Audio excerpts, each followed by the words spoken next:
Blessed morning to everyone tuned in to this webinar. My name is Karlo Abadines, the Advocacy Officer of the Catholic Educational Association of the Philippines, and I will be your moderator for today.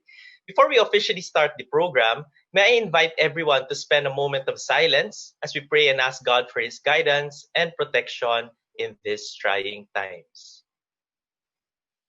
We take a moment of silence as we remember our brothers and sisters who continue to struggle to make ends meet.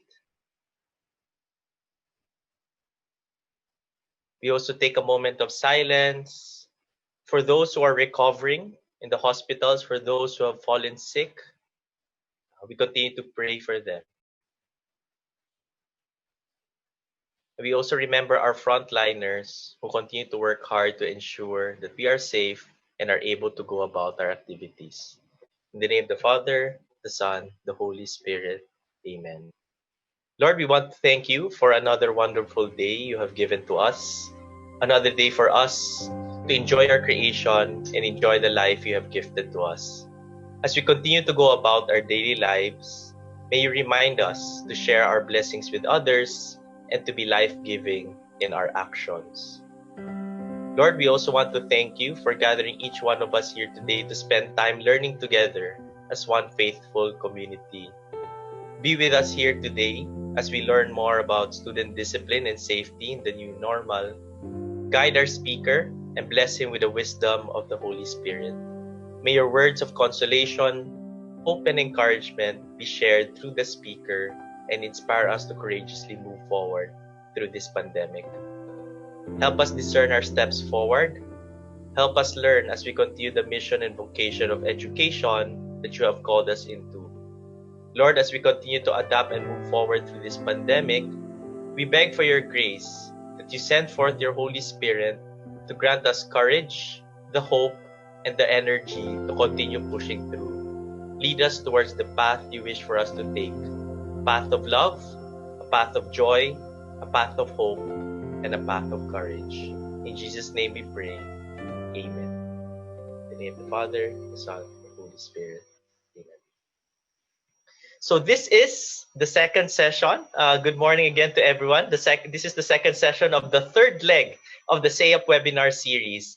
Last Tuesday, we had a session on articulating, affirming, and advocating for Catholic identity in uncertain times by Reverend Father Nolan Ke.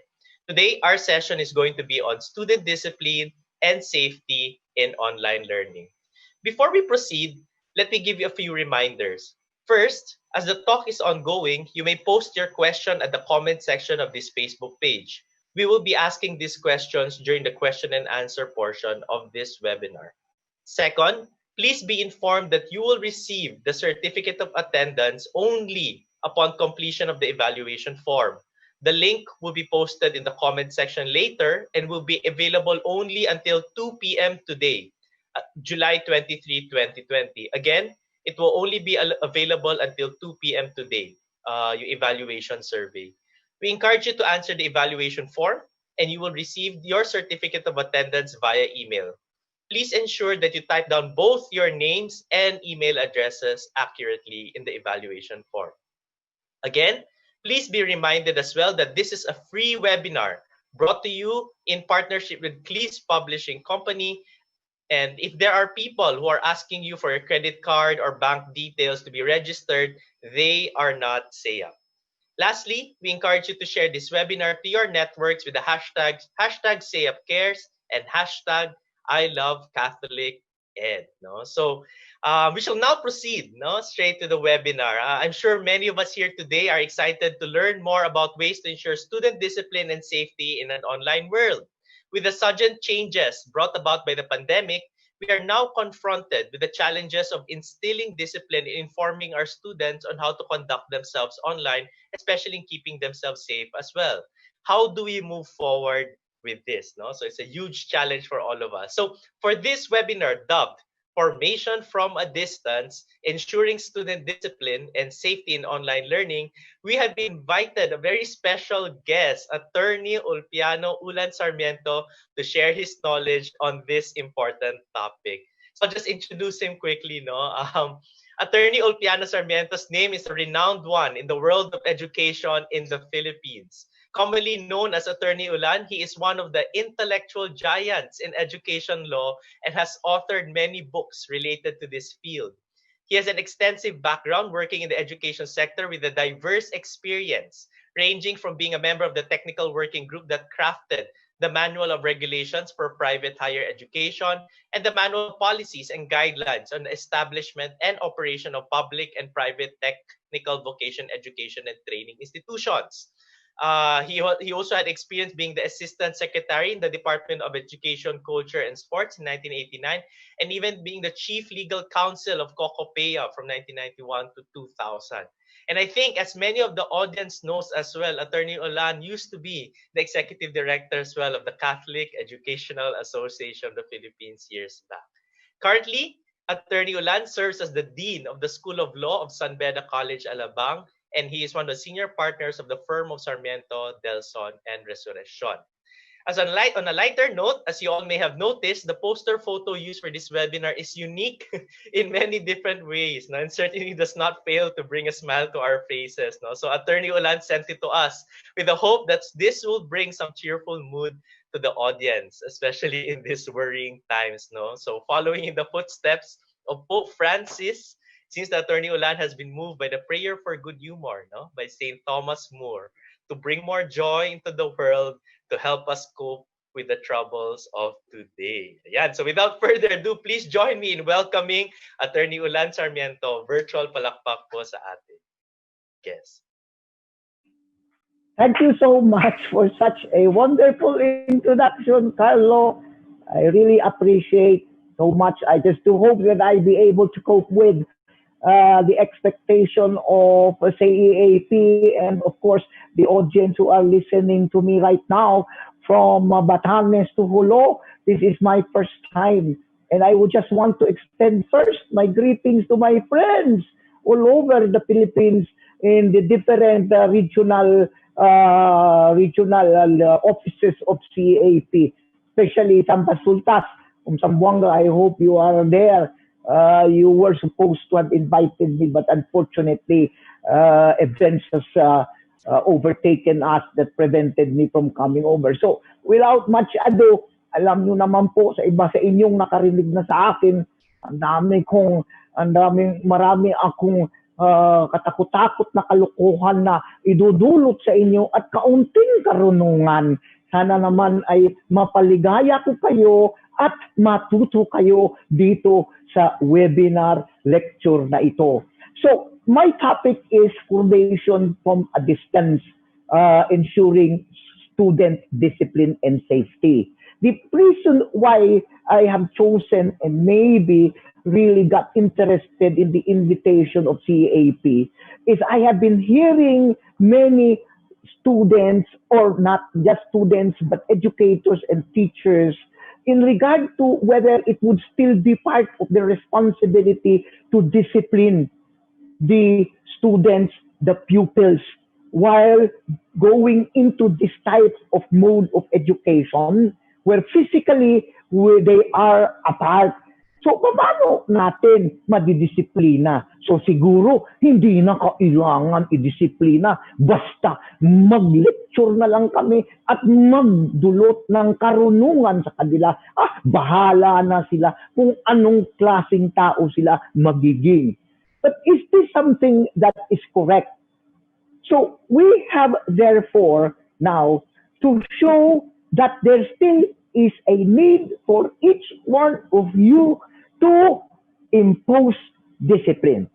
And I will first give you the legal basis, I being a lawyer, and thereafter give you some ideas on how to do it.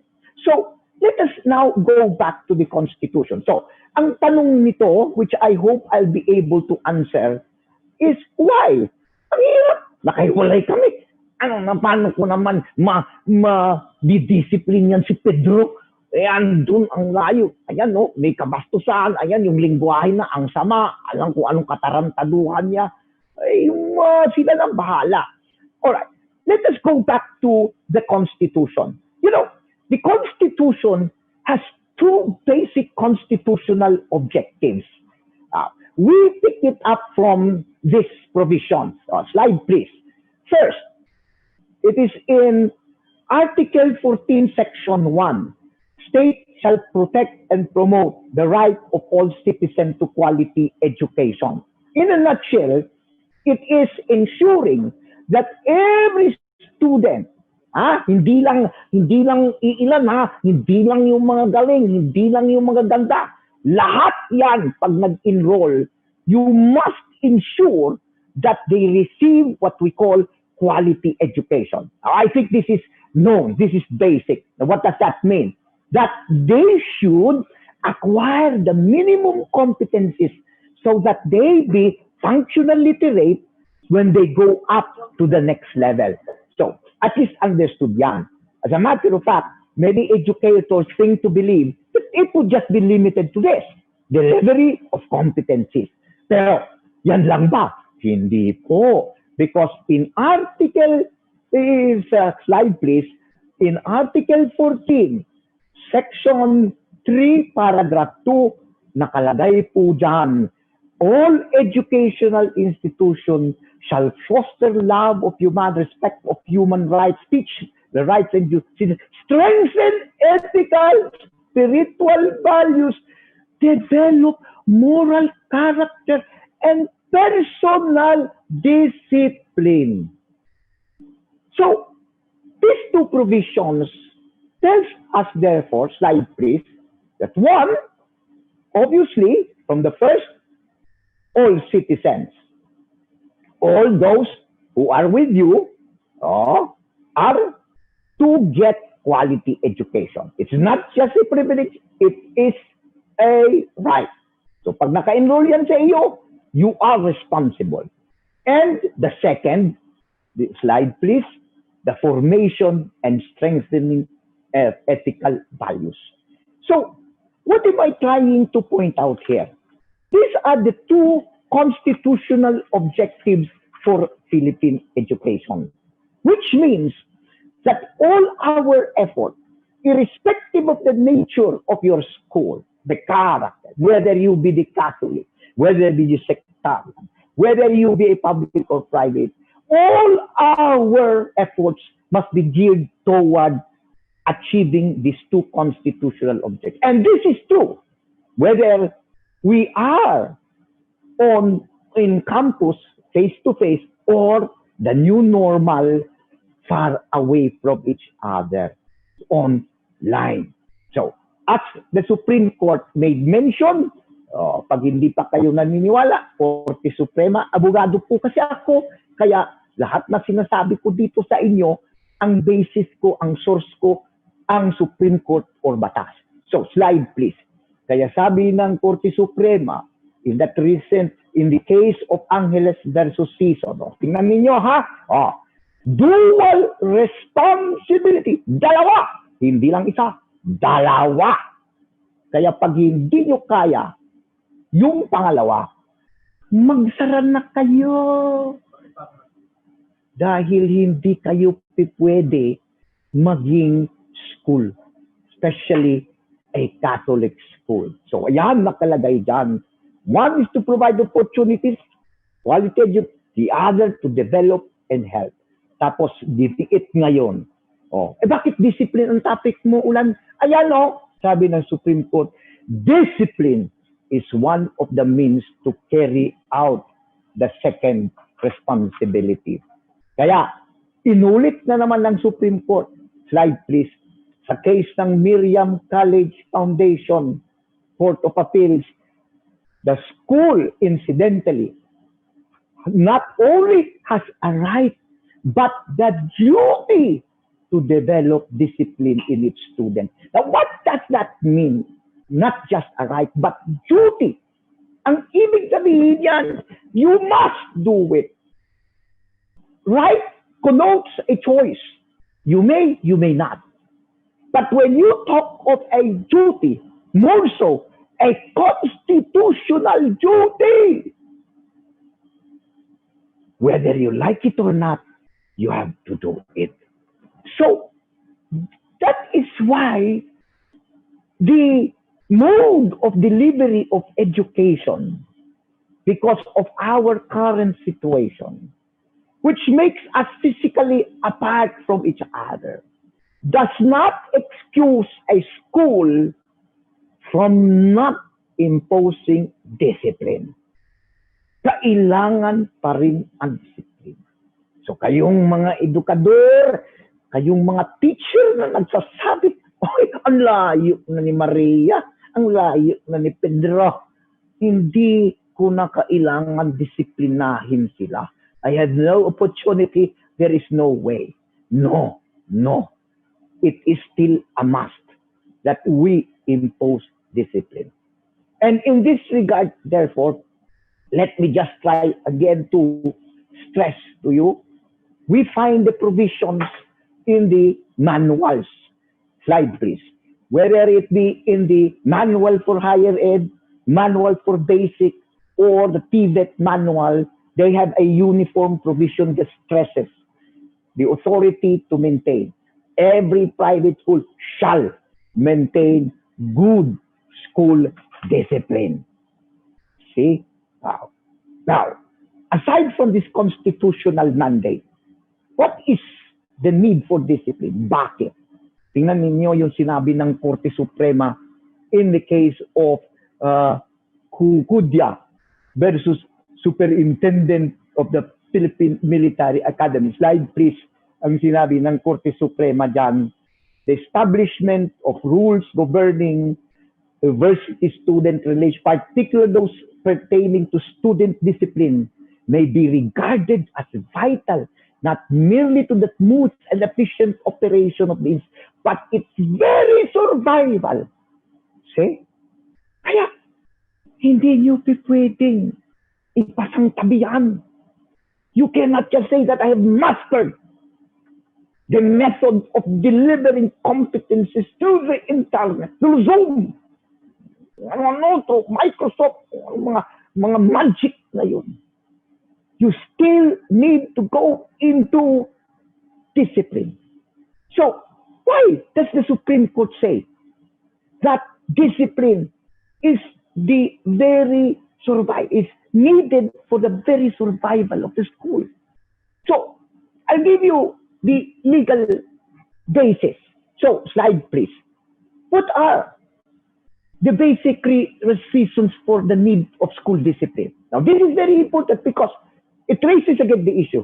Okay, Ulan, kumbinsido na kami. Alright, we need to discipline them. Pero, hindi na naman namin sakop yan eh.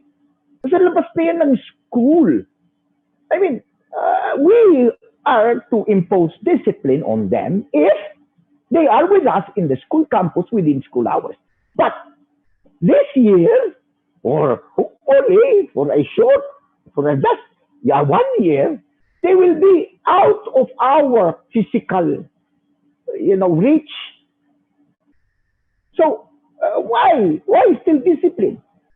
These are the 3 basic reasons for the need of school discipline. Why the Constitution says that it is necessary, why the Supreme Court says that it is very important and it is a matter of the survival of the school itself. There are 3 reasons. All right. What are these 3 reasons? First and foremost, slide please. Establish and maintain order in the school campus. That is what we are saying. That generally discipline is to establish and maintain order in the school campus. Kasi sabi nga again ng Korte Suprema, slide please, sabi nga ganon, institutions of learning must meet the basic built-in obligation, providing their students with an atmosphere that promotes attaining primary and imparting knowledge.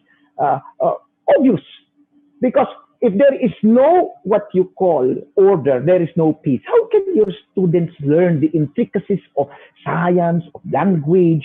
How can they concentrate when there are what you call, monoblocks flying, kasi nagbabatuhan, nagsasaksakan?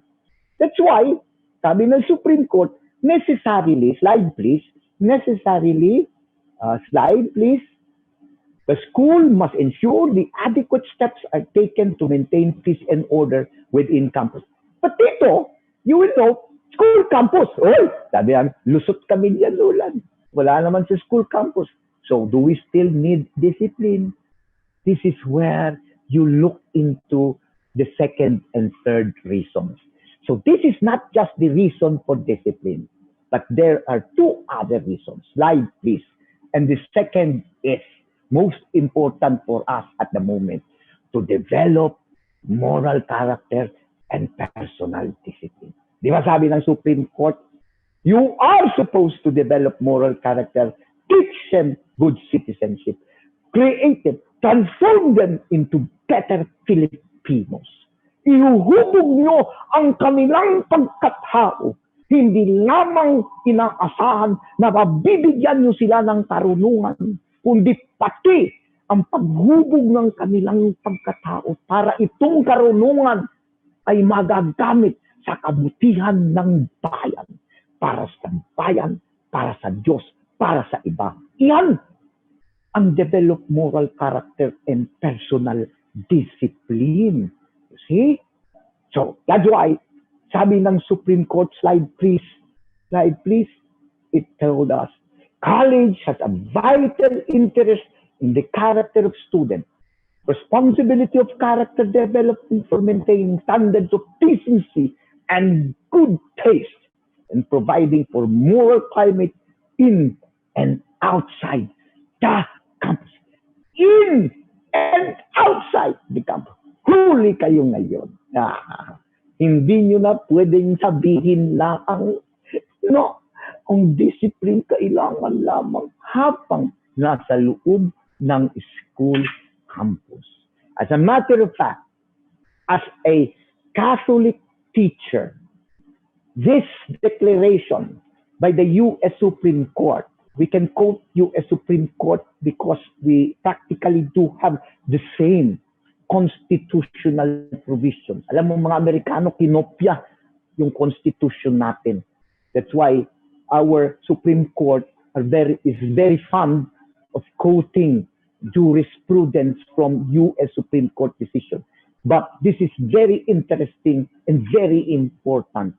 And all administrators must be able to share this with the community. Tingnan ninyo ang sinabi ng Korte Suprema when it comes to Catholic teachers. Slide please.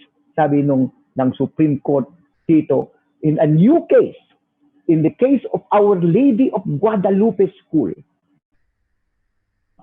versus Morrissey Biru, July 8, 2020. Tingnan ninyo ang sinabi ng Supreme Court. Wherein teachers in the private schools are also designated as ministers of the faith. And I quote, educating and forming students in the Catholic faith lay at the core of the mission of the schools, where they taught, and their employment agreements and faculty handbooks specified in no uncertain terms that they were expected to help the school carry out his mission, and that their work would be evaluated to ensure that they were fulfilling that responsibility. This is what you call an affirmation of our own position, that the core of the curriculum of any Catholic institution, and I repeat it again, is religion. Religion, transformation into better Catholic individuals. Kaya nga, iginigiit noon ng former late Secretary of Education, Andrew Gonzalez.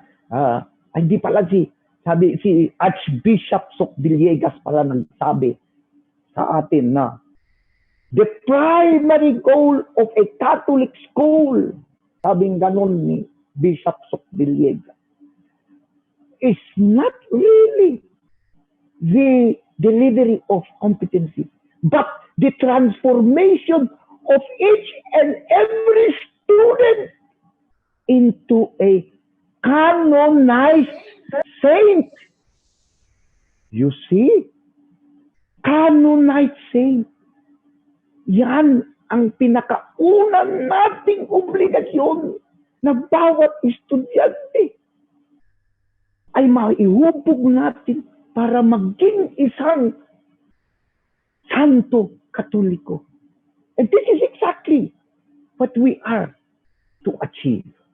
And you will already know that through discipline, through the rules and regulations of the institution, to achieve must not just be applicable while they are inside the campus during school hours, but it must continually be applied, ensured that it be fulfilled by your each and every student. Otherwise, you will not achieve this objective. And then the third, slide please. The third, to protect the good name and reputation of the school. Obvious. Slide please. Why?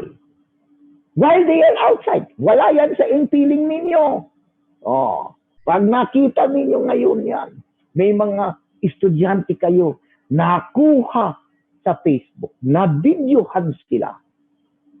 Oh, parang karamihan ng mga tao sa Amerika, ipinaggigiit nila yung karapatan nila na huwag mag-wear ng mask. Ayan, dahil na galit sila. Being very disrespectful. There are what you call misconducts being committed.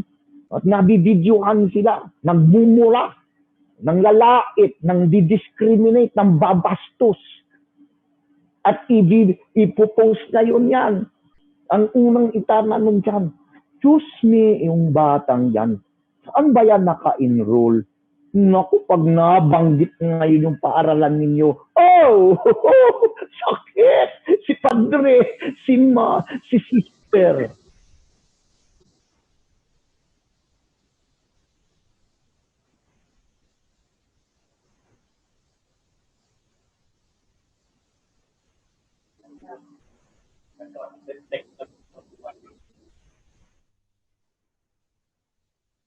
Baka nagagalit sa aking lecture, Karlo. Akala ko nahiwalay na ako sa inyong feeling. I'm back. Anyway, so the third reason to protect the good name and reputation of the school, as I was trying to explain, their conduct, the reputation, or what you call the standard of morality and decency of your students exhibited outside the campus reflects on you.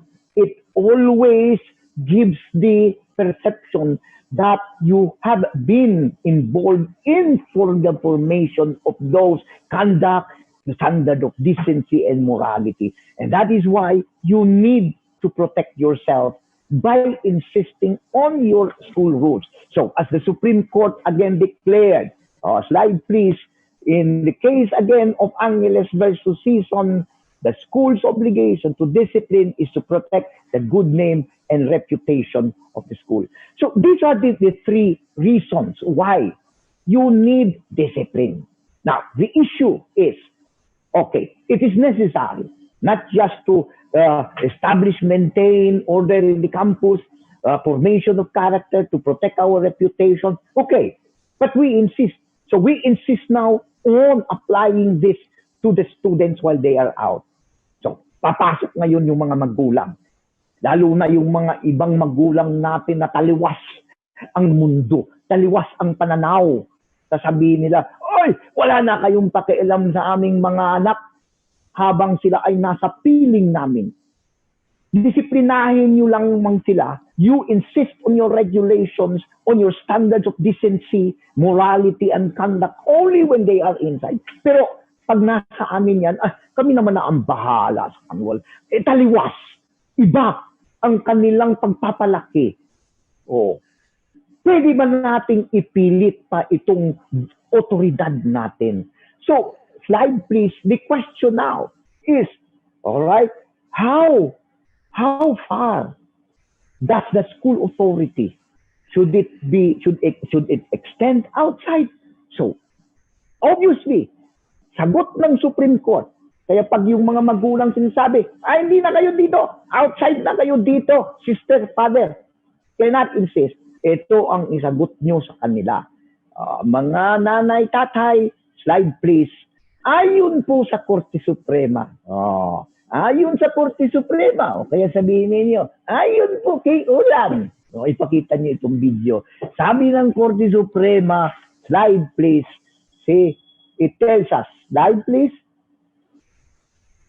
Slide. All right. It is better view instances when the school might be called to exercise. So, in case of violation of school policies, regulations occurring in connection with school-sponsored activities of campus. And number two, take note, it's very broad. In case where the misconduct of the student involves his status as a student or affects the good name and reputation of the student. What do we mean by involving the status of the student? You have to realize that as soon as you admit your student, he is a member of the school community. And a member is expected to cope with your rules and regulations, particularly insofar as the standards of morality, decency, and good conduct. And this duty as a member of the school community is not just expected of them while they are inside the school campus and within school hours, but even beyond or outside the school campus. On summer vacation, on Christmas break, on the weekends, or as soon as classes end, are they still obligated to observe the school? Yes, because that necessity of its continued application on them as the objective is formation of character and to protect the good name. Hindi naman pwede. Habang sa loob lang, saka namin susundin yan. Paglabas namin, iba na kami pagkatao. Demonyo na. Hindi. Pag sa loob lang, santo. Pag sa labas, demonyo. Hindi po pwede yan. So, the parents must be told. Kayo ang nagdesisyon na i-enroll ninyo sa amin ang mga anak ninyo.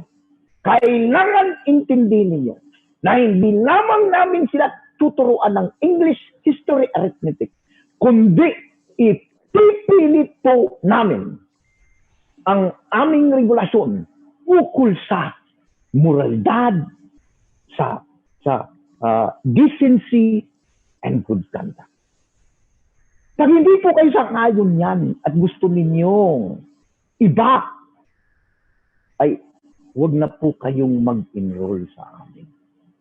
So that is why, slide please, sabi ng Supreme Court, okay, slide, when students misbehave outside the campus and misconduct complained of directly affects the offender's status as a suitable member of the school community, there is no reason why schools may not impose disciplinary sanctions on them. Please remember and tell your parents that at the moment that students, their children are admitted, they are members of the school community, they continue to be members of the school community until only when they graduate, they finish their course, or they officially withdraw and transfer elsewhere. But once you admit them from the beginning, let's say grade 1 or first year or senior high school or college, first semester, tuloy-tuloy ang membership nila as long as they have not finished the course or officially withdrawn. That is why during sem breaks, during summer vacations, during Christmas break, during weekends, they are members and they are by law obligated to follow the school rules and regulations. So, this is therefore what is important for us to understand and for parents to be able to know.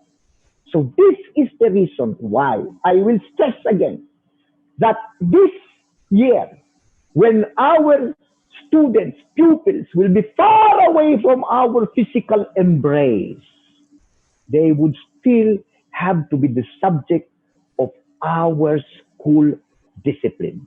The rules and regulations, particularly those that are crafted specifically to obtain what you call standards of morality, decency, and good conduct.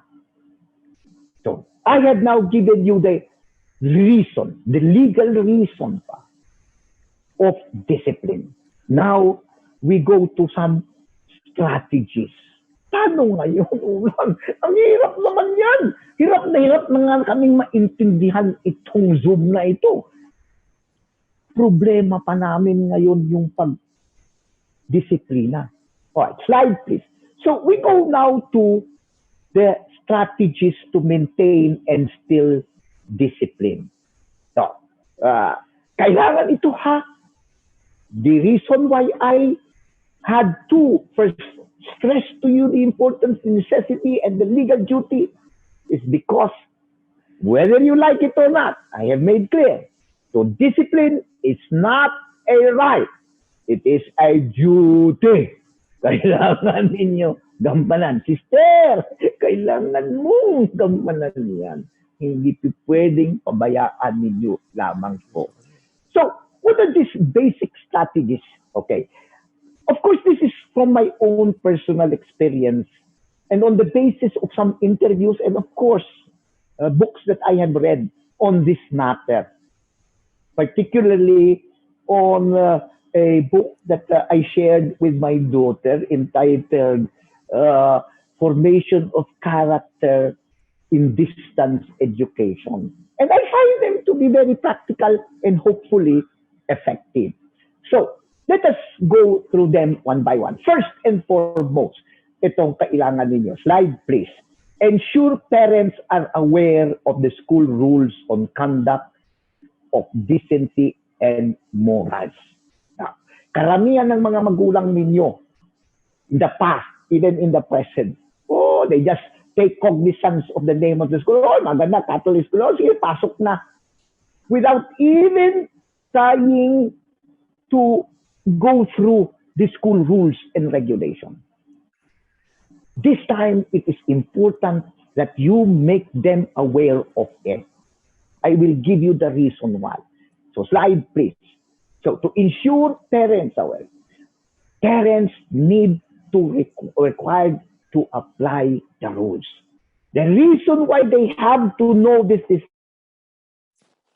time, hindi na excuse. Nasabi, I'm too busy. Anyway, si teacher naman na mag-a-apply yan. Hindi, ngayon hindi pwede yan. Kailangan intindihin mo.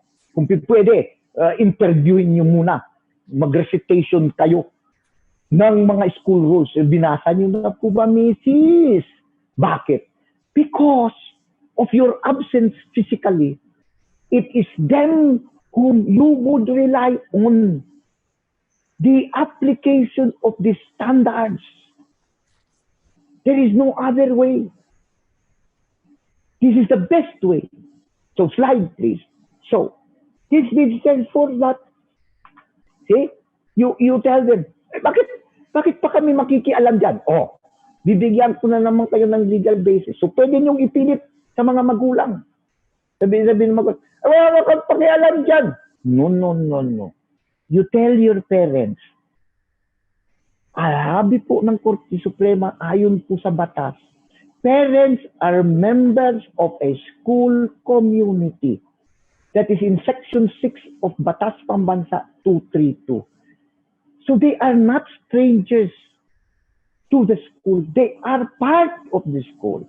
And because of this legal membership in the school community, sinabi po ng Korte Suprema, the right to establish and enforce reasonable rules and regulations extends as well to parents, as parents are under a social and moral, if not legal obligation, individually and collectively to assist and cooperate with the school. So, this is the legal basis. So, hindi nyo lang pakikiusapan yung magulang. Nasabi, Ma'am, Mrs. pwede po. Hindi! Sabi nyo, Mrs., legal po na obligasyon ito na suportahan ninyo kami, tulungan po ninyo kami. At ang unang gagawin niyo po ay basain ng maigi kung ano yung school rules and regulation namin. Now, it is also in this case, slide please, it is in this case, sabi ng Supreme Court, that encourages the school to formulate and adopt this collaborative effort with the parents of its pupils to instill discipline within their household. Oh, you see? So, the importance of tying with them, because most of the time during this pandemic, they will not be in the school. They will be at home. So, yan ang importante. Pilitin ninyong basahin, intindihin, alamin. Dahil kapag may taliwas silang pamamaraan sa pagpapalaki, sabihan nyo na. Let me just give you an illustration. Say, you are really a Catholic institution that would only admit students who are of the Catholic faith. That is important for them to know. That means that if one way or the other, the parents will try to indoctrinate them with another religion, it could be the basis, therefore, for some action on the part of the school. If, for example, you are insisting on really that high standard of morality, which is expressed in the provision, prohibiting premarital sex, but here is a student who belongs to a family that is so liberal in aspects of this. Sige na, live-in ka na, sige na, sige. Yan, subukan mo muna boyfriend mo.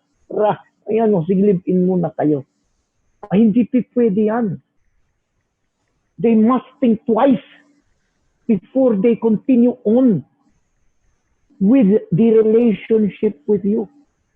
They have no choice but to embrace your own rules.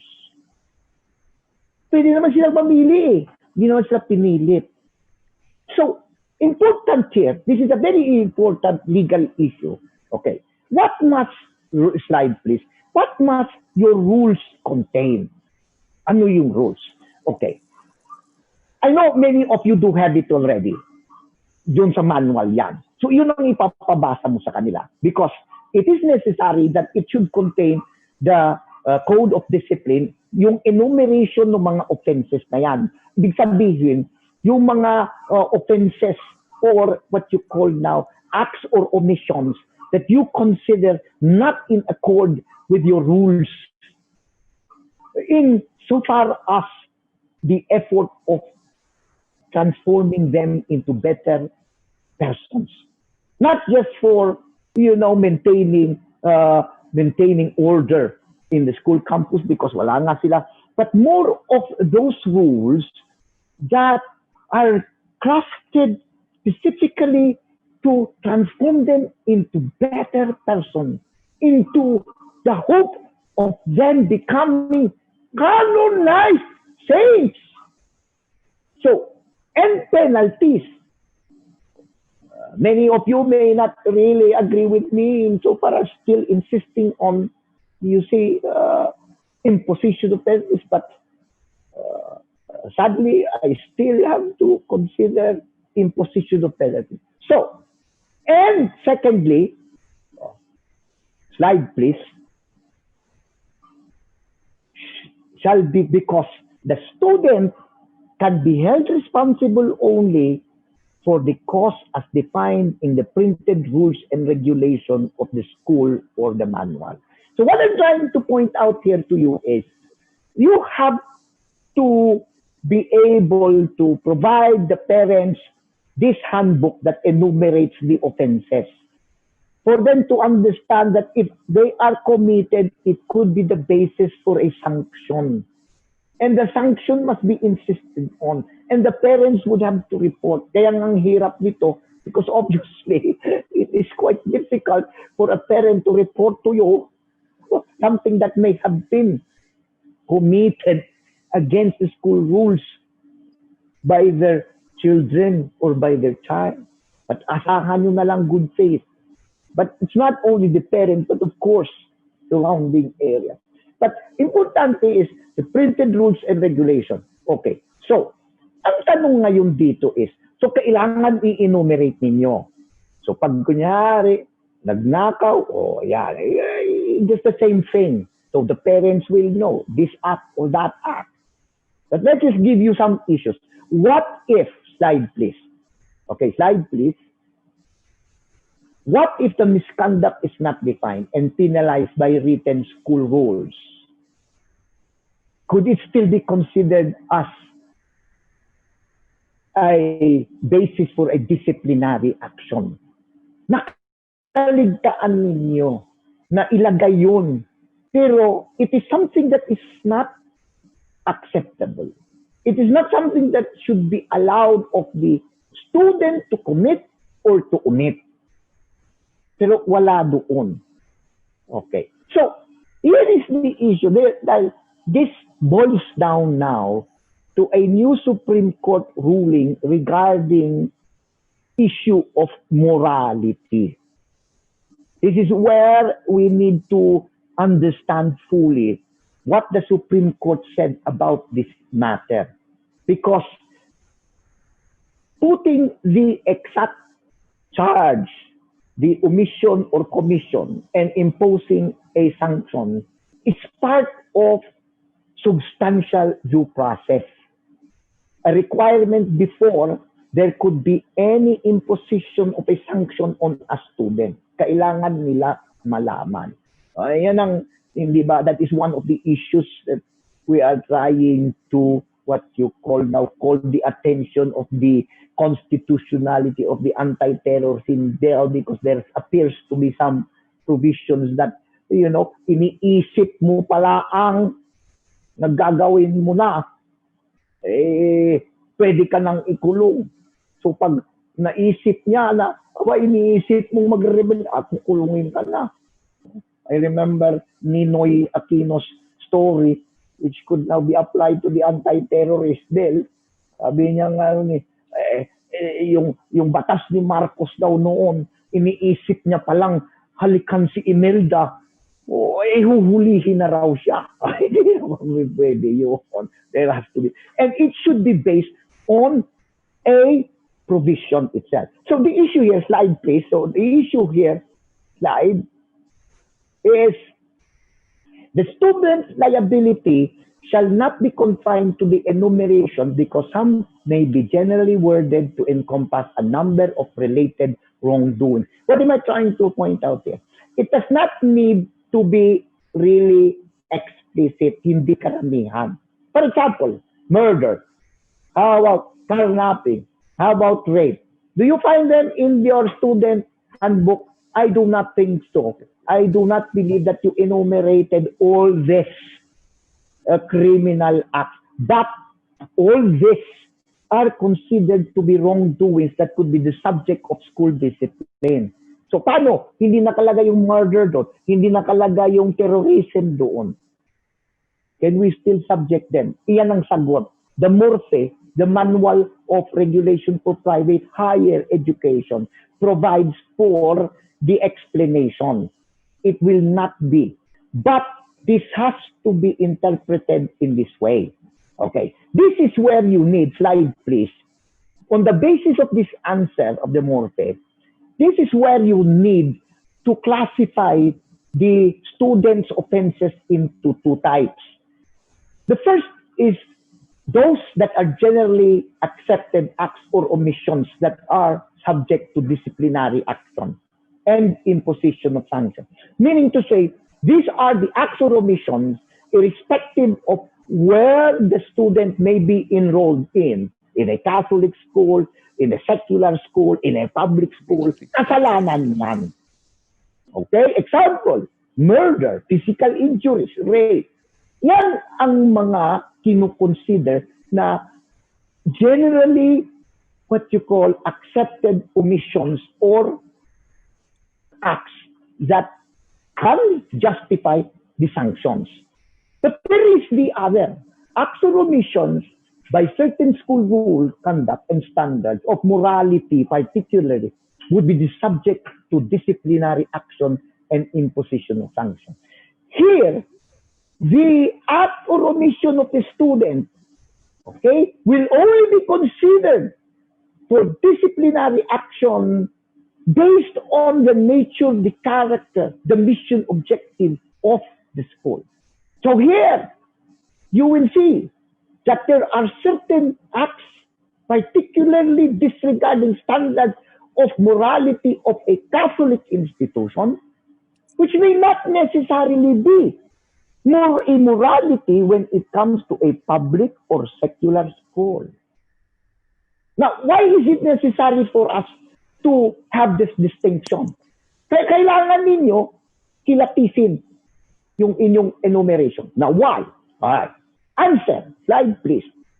The answer is, okay, for students to be disciplinarily charged for said offenses, all right, the first, yung una, yung generally accepted offenses, acts, need not be expressed. That's why all criminal acts, those that are defined and penalized by the revised penal code and other criminal laws existing, do not need to be enumerated by your manual. Hindi, dadami, kakapala manual ninyo.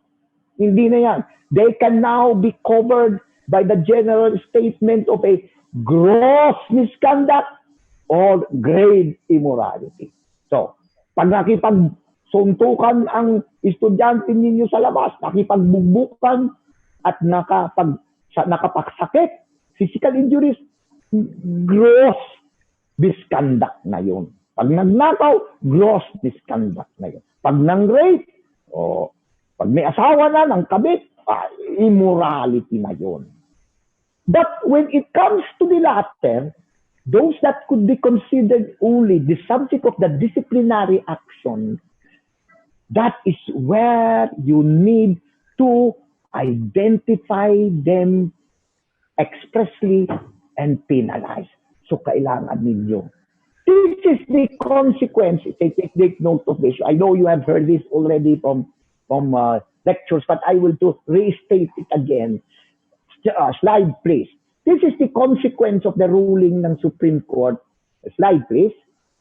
So student disciplinary powers should be made known. And secondly, it should be made known to the students at the time of enrollment and to the parents this time. And there be proof that the students have been appraised of such policies. So there has to be knowledge. Okay. Now, why is it important for me to stress this? Okay.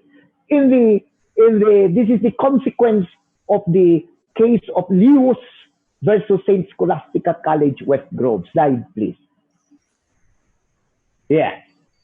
January. Although this involved an employee, but its application may well be adapted for students. The issue here is, may Catholic schools still discipline students or deny readmission on such grounds such as premarital sex, homosexuality, etc.? Now, why did I make mention of this? But there are others. There are several others. Because you will have to understand that particularly premarital sex, it is not considered to be immoral based on civil or secular standards. Babae, lalaki, both of age, do not have any of the disqualifications from them entering into a valid marriage. There is nothing in civil law, criminal law, or other types of law that declares such union as immoral. Kaya nga, even the family code provides for the property relation between parties who are cohabiting together outside wedlock. Yung tinatawag common law husband and wife. So, pero on Catholic doctrines, iba yan. So also with homosexuality. So ang issue natin, what happened in this Leos? Exactly premarital sex. One employee got pregnant out of wedlock, was discovered by the good sister, found it to be contrary to the standard of Catholic morality, she was terminated. To end the whole story short, what did the Supreme Court say? The Supreme Court annulled determination and required the school to readmit or to re-employ the employee. Why? Because Saints Co was not able to show from their existing manuals the express provision conceiving premarital sex as grave immorality. Therefore, sabi ng Supreme Court, we had to rely on the secular standard where such act would not constitute as grave immorality. Secular standard kasi ang ginamit ng Korte Suprema dahil nga hindi nakalagay sa handbook ng Saints Co that premarital sex based on a Catholic moral standard is immoral. So, how do you go around this? Ayan, ang answer is, yes, you can still, notwithstanding the declaration of the Supreme Court in that case of Lewis. Slide, please. What are we supposed to do? So this is very important for those who may not have adopted it yet. The school rules that prohibits, restricts, restrains, or limits students' legal rights. Kasi having sexual intercourse, if they are already of age and they do not have any disqualifications, it's a matter of right that is in pursuit of happiness. Secular standard. But legal may be bad. So in order for you to curtail it, in order for you to prohibit it, you must be able to point out a rational basis. Why do you need to restrict these rights of students?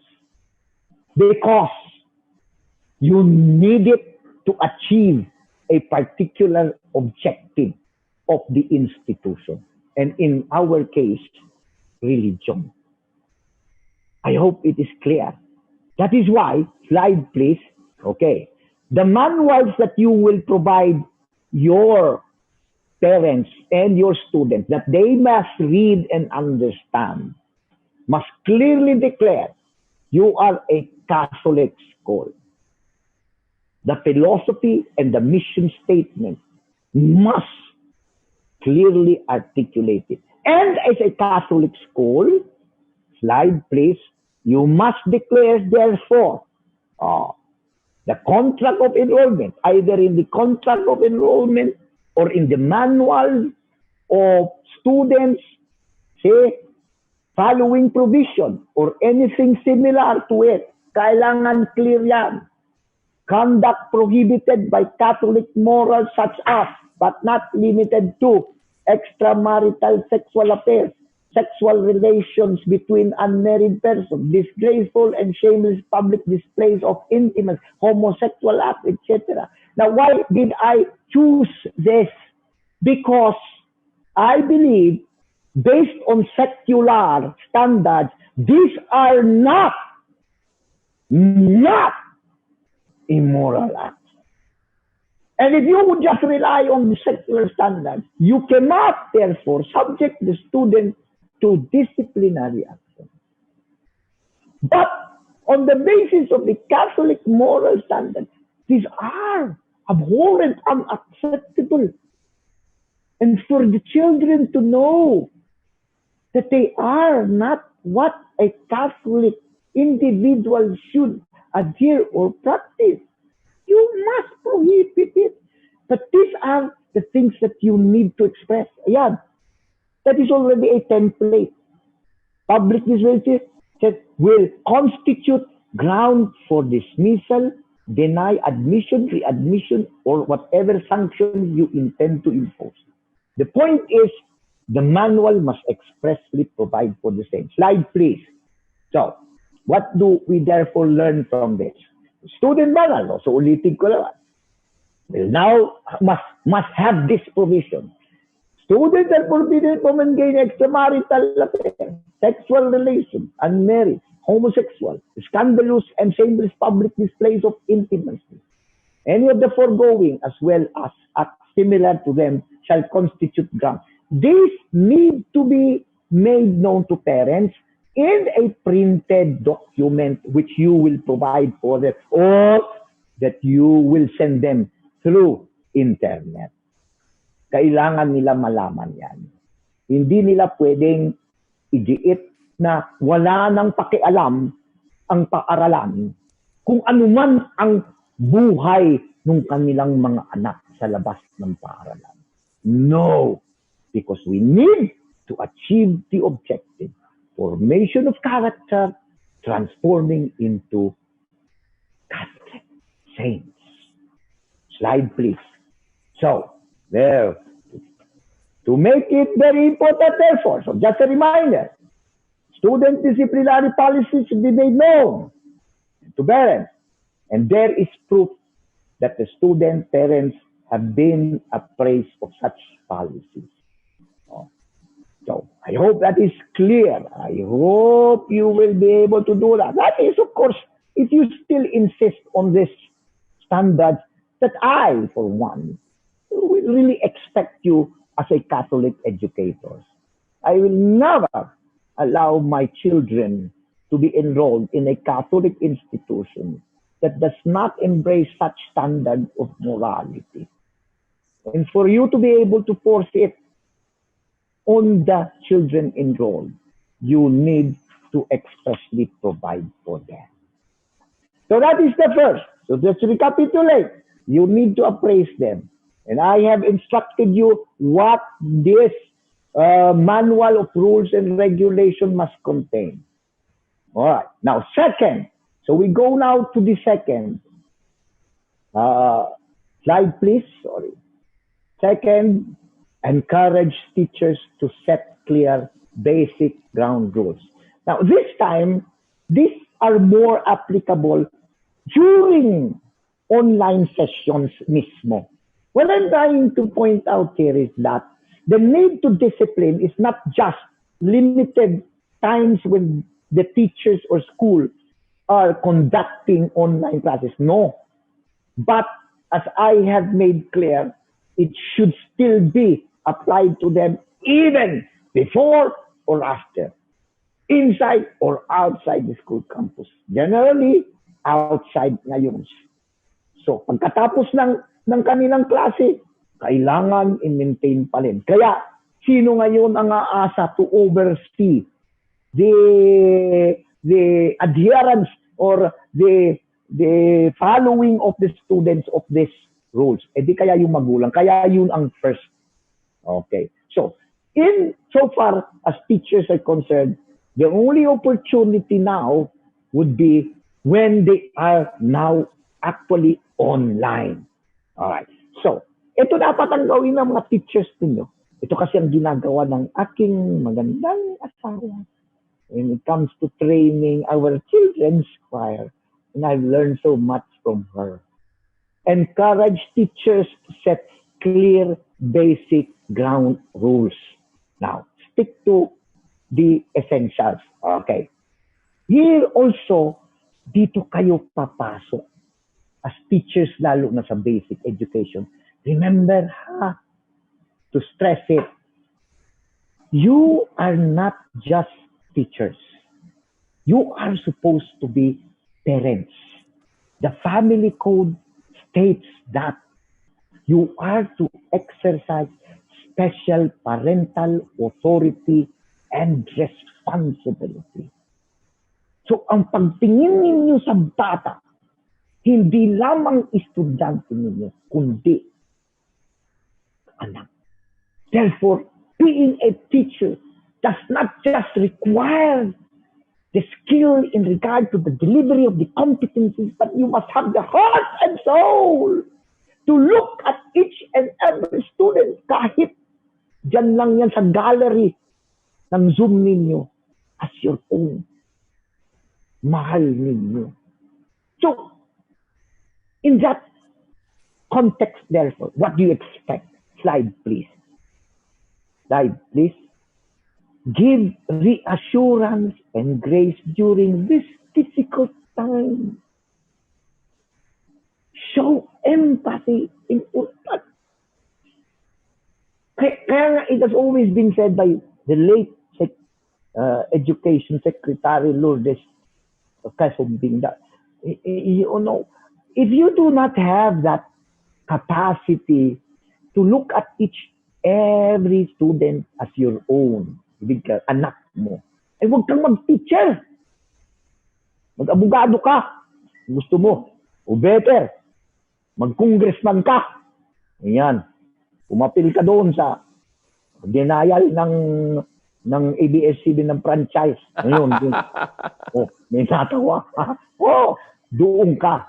Kasi doon walang naku, baka anyway, all right. So here, it's not just imposition of punishment or unreasonably strict guidance. So, you have to therefore remember this. Slide, please. Strike a balance between maintaining order and, of course, navigating the challenges of learning from home. Sana, if the children are with you in the classroom, you know already what to do. But this time, you need to be innovative. You need to think that you always have to consider them in front of you, and they should always behave the way they are in front of you. So it's a difficult task, but you need to do it. Remember, to discipline is not just an authority or a right, it is a duty. So you have to do this. So what therefore are the things that you should consider? Okay, slide please. So examples of basic ground rules during online. Mute. Ayan, I think basic, at least yan lang. Mute self when someone else is talking. Ayan. Pag merong mag-butt in dyan, sabihan nyo kagad. But in a very compassionate, motherly or fatherly way. Now, you have to insist that the video is on whenever able. Okay? Because we really have to understand. Sometimes, the Wi-Fi connection may not that be effective and consistent. And no distracting, not distracting others. So, syempre, kasi lalo na kaya talagang dapat dito, that's why I agree with the suggestion that we have to limit now the number of students. To lessen it from the number that we usually adopt in the years past. So if you were then having 35, I think it would be really important that you try to reduce it to at least 20 or 25. It will mean, of course, additional expenses. But that is to ensure education. Kailangan talagang maggastos. It's always been said, quality education is expensive, mga administrator. Kaya to be effective for teachers, I think it is proven that the smaller number, the better. Siyempre, gagastusan ninyo yan. So, medyo pasantabi muna yung kita. Mag-isip na lang kayo. Luto na lang kayo ng putupaw. Mag-delivery home. Pero, try to still maintain. Nasabi nga may pa-comedy lang akong konti, meron daw isang tawag nito, may edad na senior citizen na babae, nagpunta daw sa isang tawag nito, dermatologist, doktora, nagsabi, kung gusto niya anong tawag nito, paritoke ng mukha. So, yan, sabi, gano'n, uy, gaganda ka, magiging kamukha mo sino ba, si Alice Dixon, kung sino dyan na artista. Tapos magkano po yan? Ay, ito po ang halaga niyan. Ay, aabot po ng kalahating 500,000. Sabi ngayon nung senior citizen na babaeng beauty. Ay, ang mahal naman, wala bang mas mura? Ay, sabi nung dermatologist, binuksan yung drawer, nagdampot ng chupon, sinaksak sa bibig. Ayan po, chupon. 30 pesos lang yan. Mura lang yan. Mukha ka ng bata. So anyway, pinatawa ko lang kayo dahil baka inaantok na kayo dyan. Andito pa po ako. So, what is important here? Practice of kindness and respect. Alright, slide please. Okay. Here. Slide please. Alright.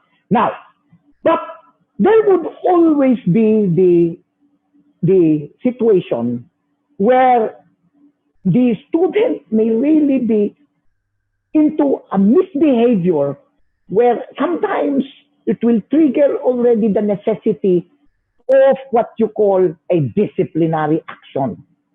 Pwede siguro kung nag-mute, pero pag merong mga kababalaghan ng ginagawa ang mga estudyante, for example, nanluloko, for example, habang nagle-lecture ka, nagtitiktok dyan, at hindi mo mapagsabihan, there is already the necessity for you to impose discipline. So paano mo ngayon gagawin yan? Now, I want you to remember this please. So usually, it will just be verbal or sa message ninyo. Please, corporal punishment is prohibited. So I want to point out, if you need to discipline, you must avoid corporal punishment. All right. Slide, please. Why it is prohibited? Because, slide, please, it is in the family code. You will not be allowed to use. Now, those exercising parental authority, these are the teachers. So, prohibited yan. Because it is prohibited by 233 of the family code. Slide, please. All right. Delikado. If you use it, there is a criminal liability, child abuse, 47610. Kaya delikado talaga ang corporal punishment. Siguro ngayon lang nag-iisip na kayo, bakit nag-discuss yan ni ulang corporal punishment na yan? Magkahiwalay nga kami. Pwede ba naman maggamit yan ng corporal punishment because of our concept of corporal punishment which involve physical contact to inflict pain. Hindi po ba? I want you to be aware of this. Why? Because, slide please, because corporal punishment can it be committed online. Take note. Slide please. DepEd number 40, 2012 defines corporal punishment as refers to a kind of punishment or penalty imposed which is carried out to or inflicted for the purpose of discipline. And then it enumerates specific acts, and among the enumeration it provides. Slide please. Okay? Verbal abuse or assaults, intimidation or threat of bodily harm, swearing or cursing, ridiculously degrading the child, forcing a child to wear. Now, all this you may commit even online. That's why I want you to be aware that these are corporal punishment. And if committed, as I have mentioned, results even to a criminal offense. Pag napamura kayo dyan, pag na-insulto niyo yung bata online, pag nakakapadala kayo ng message, pag pinersan ninyo ang bata online na magubad dyan, or to do something ridiculous, these are now corporal punishments. And therefore, you should avoid. So you have to think now of other means of enforcing sanctions. Because we will just have to consider that passive discipline for me is not sufficient. There are times, oftentimes, when you need now something more forceful in order to instill that discipline on children. But I want you to remember that these ways that are generally expected are considered to be prohibited. So please be careful. Slide, please. Slide, please. So, okay? All right. Now, we go now to the third, establishment of the homeschool partnership. Homeschool partnership, I know, is very strong in many institutions when it comes to academics, competencies, where the parents, especially those who would really want to personally oversee the education, pinakikialaman yang mga assignment na yan. Mention, meron pa dang, sila ang gumagawa ng mga assignment na yan. Yeah, that's very good. But this time, this partnership between the school and the home should also now gear towards discipline. So this is in relation to the first, letting the parents know well, because it is their duty to involve themselves in assisting the school in regard to that objective of formation of character. So we have therefore to also not just get in touch with the students, but it is important, slide please, that you also constantly get in touch with the parents. Kumusta ninyo? Oh, Mrs., kumusta po kayo? Oh, yung anak niyo po si Pedro, online classes kami, pero medyo inaantok, ma'am. Baka naman po napuyat ng kalalaro ka, papanood ng Netflix. Ay, medyo alalayan niyo po. Mrs., kanina po si Maria, parang walang suot. Medyo malaswa po yung hitsura niya. Paturuan niyo po ng kung paano siya dapat lumabas. So, there should be regular check-in through phone calls or Viber. But that is very important. Be in touch with the parents. Always remind them of their legal responsibility and the necessity of involving themselves to instill discipline on their children while they are at home. And this discipline rules would have to be those that are provided for or insisted no less than by the school itself. Slide, please. So, slide, please. So, be collaborative and coordinate as much as possible while being considerate at the same time. So, sending learning plans, yan, padala nyo, establish regular, you see, conference, having students talk you home.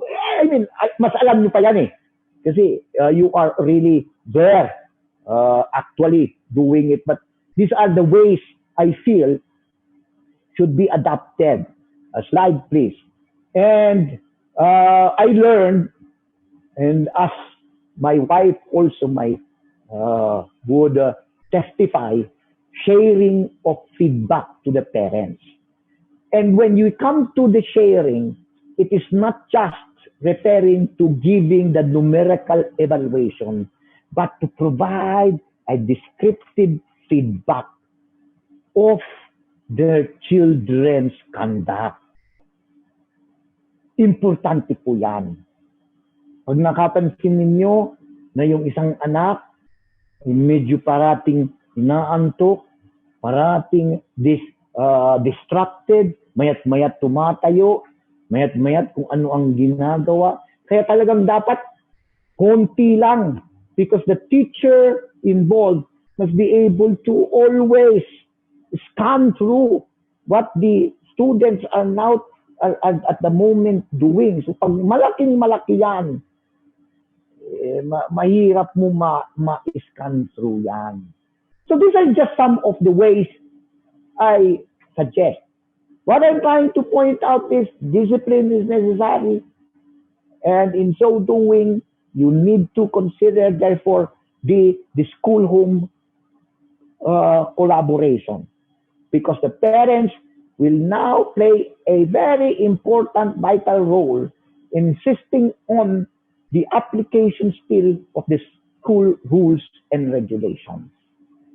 So that is insofar as discipline is concerned. Maybe you have some issues, some concerns later. We just do hope that we still have the time. But the second part of my lecture, as assigned to me, would be the basic safety guidelines. So slide please. So the basic safety guidelines while online. I am not a computer master or geek for that matter. Therefore, I will just have to rely so much on information or what I have read myself. But to actualize it, how to do it, I am sorry, I will fall short of that, if that is your expectation. But there are very important legal issues that you have to realize insofar as safety guidelines. So, there are two. Although, sabi lang sa akin ng SEAP is online. Pero what if suddenly face-to-face classes are allowed? Yan lang ang tatalakayin ko. Ano dapat ang gawin ninyo?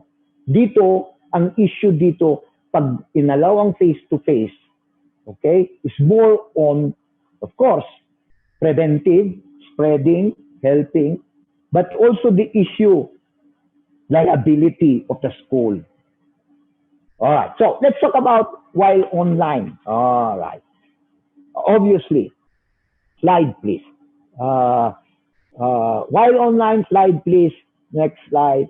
Now, I think this is known. This is obvious.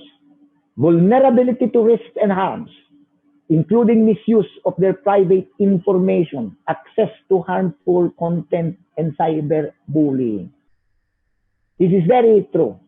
That's why you have to really be careful about what you ask your children to upload, to share.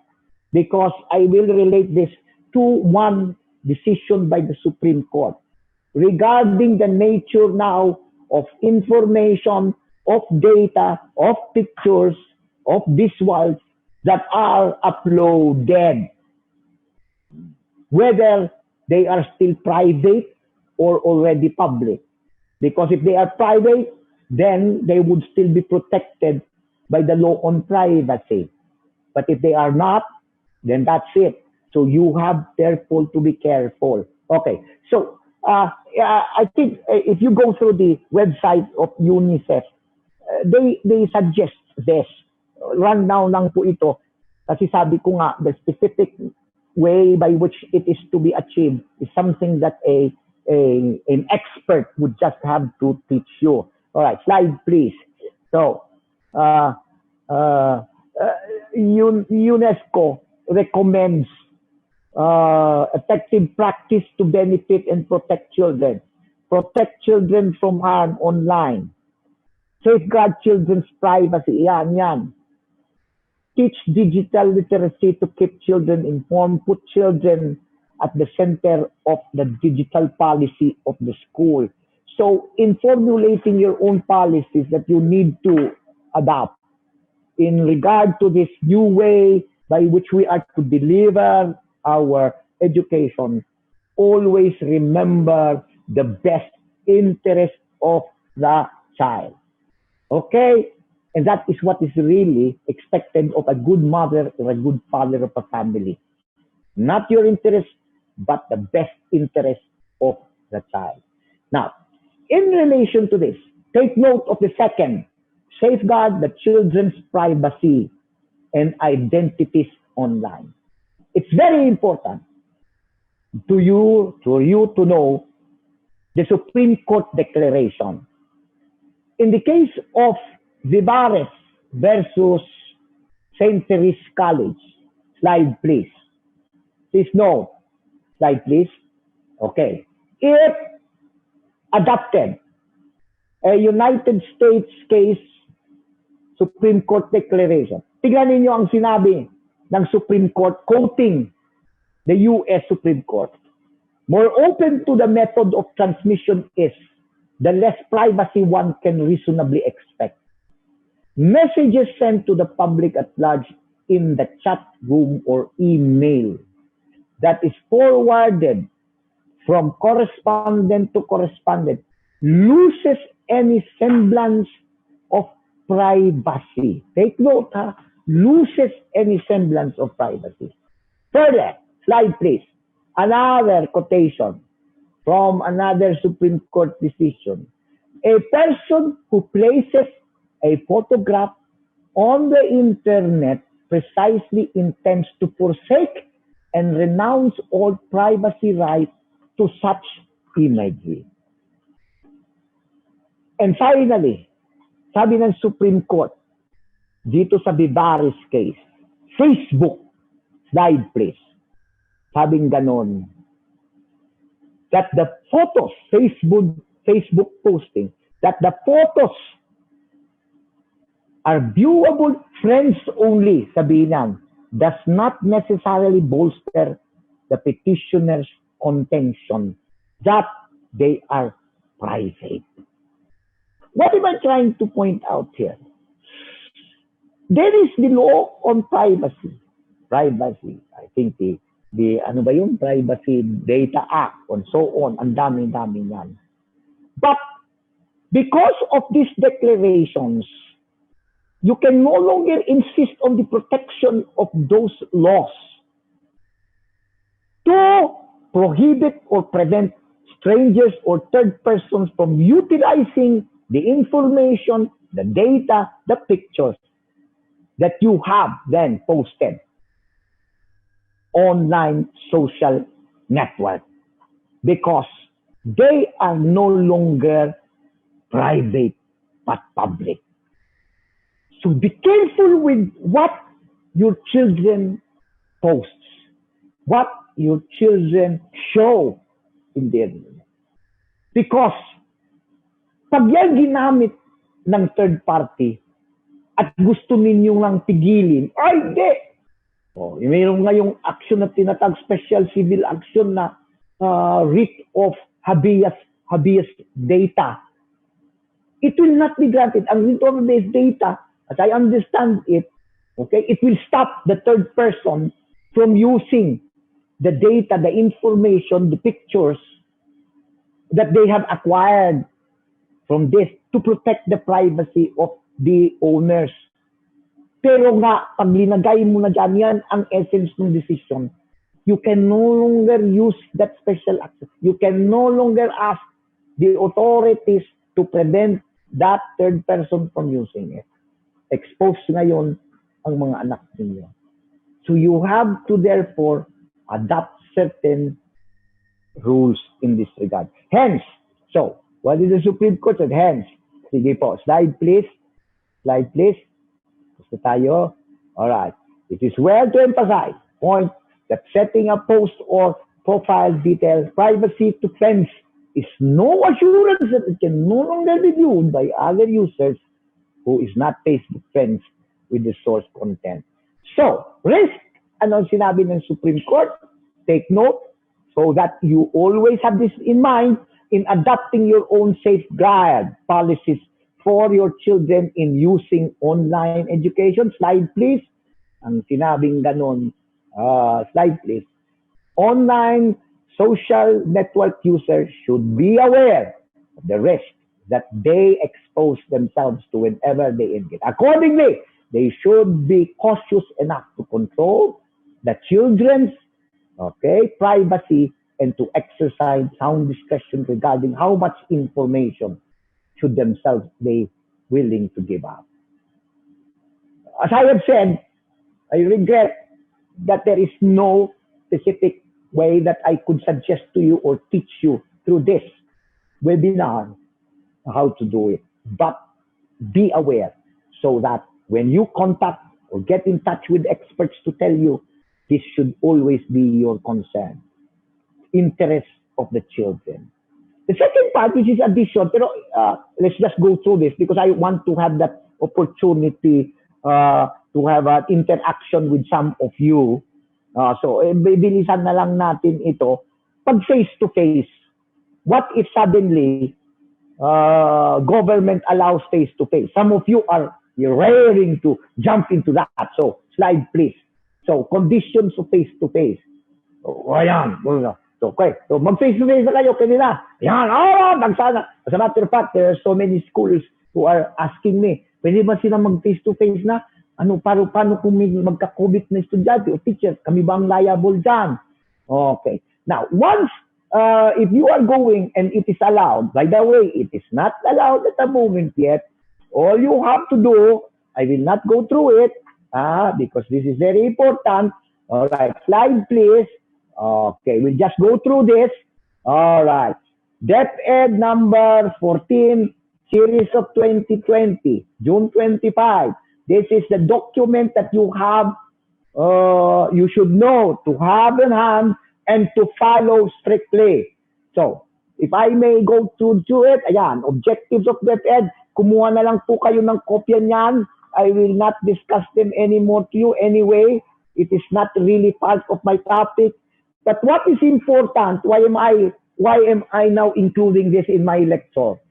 You have to comply with these rules. Okay, so please go through it. Slide, please. Slide. Slide. All right. So, face-to-face. Ayan. So, kailangan yan. So, slide, please. So, hindi pa pwede. All right. Oh. So, sa January pa lang. Or slide, please. So, tandaan niya yan, ha. Oh, slide, please. Sige. Okay. Oh, limited, localized. Oh, slide, please. May mga dapat coordination kayo. O stringent health standards. O dapat sundin niyo yan. No mask, no entry. O slide please. Slide please. Alright. Ayan. Ayan. So just go through them. Now if SEAP will be kind enough, pero makukuha nyo naman yan sa, pero pag tinatamad kayo, dahil ang haba naman, yan, bullet points, mas madali. Slide please. Go on. Okay. Slide please. All right, and pilot. Okay, that's it. Now, what is the point here? Do you have to follow this? Yes.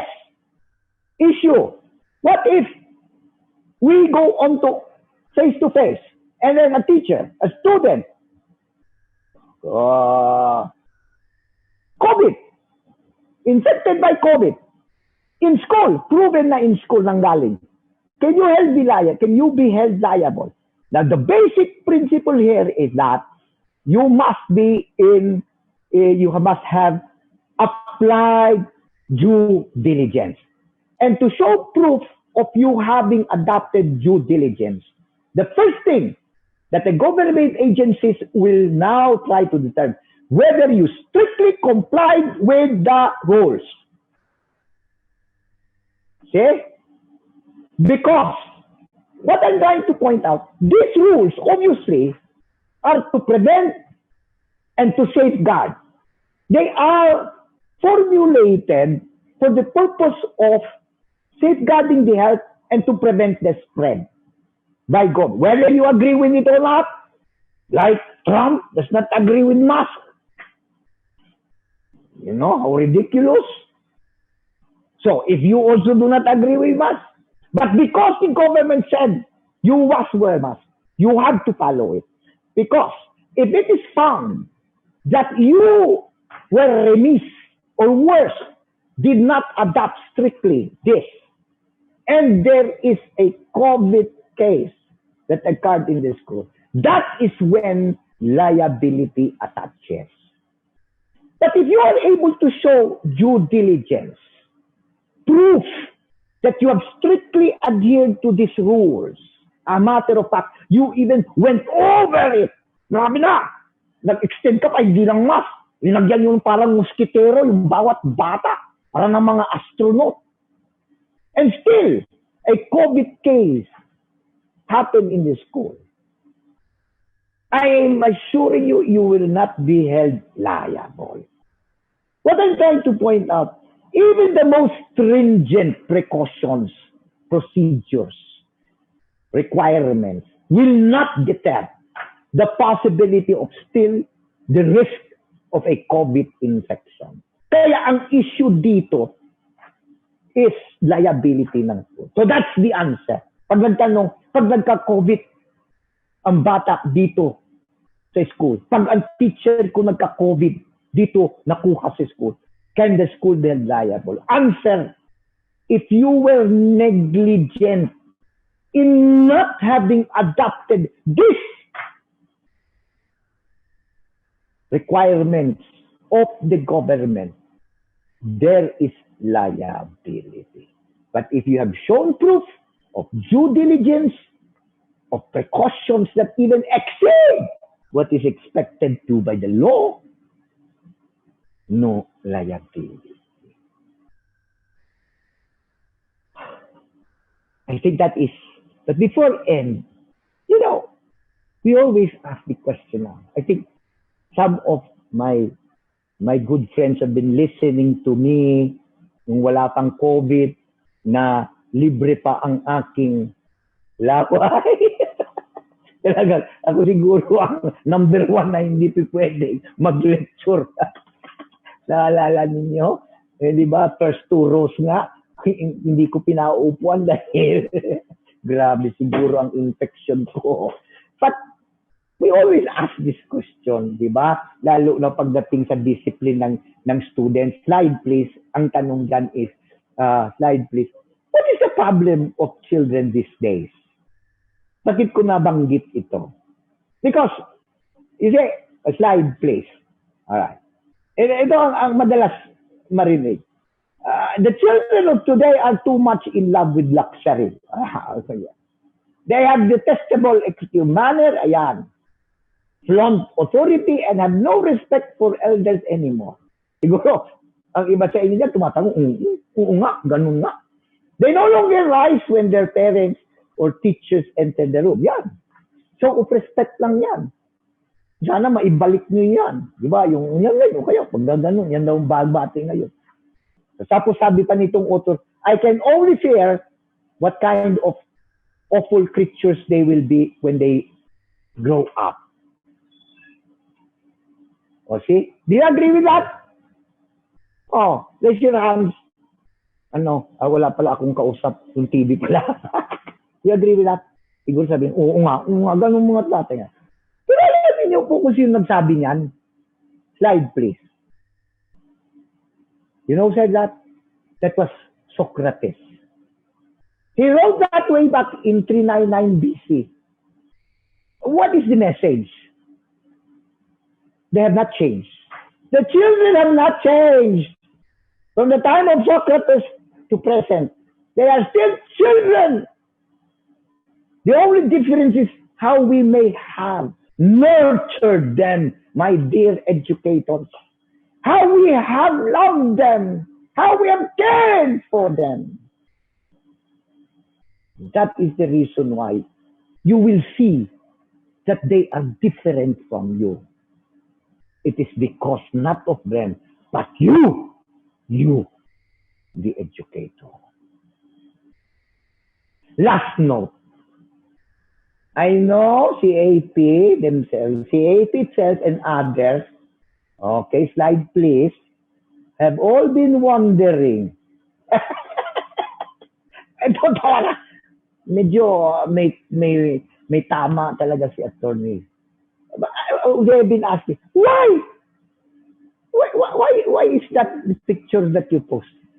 I wanted to relay a message. The message is simply that. Slide, please. Lalo na ngayon sa online classes or in face-to-face, please, in teaching must be meaningful and impactful. You must be able to inspire. You are not just expected to be a teacher who talks, who explains, or demonstrates, but you must be a great teacher who inspires. And you must do all those, what you call now, means, different ways to attract them to you. Lalo na malayo. Do all those outrageous acts that one way or the other, will make a meaning, an impact, and will always remember the point that you are setting. That's exactly why I showed it. I actually was trying to imitate Ernesto de la Cruz, the favorite movie of my first grandson, who, because of what I did, show him. Will never forget it. Slide, please. Ayan, how much Ernesto de la Cruz in the movie Coco.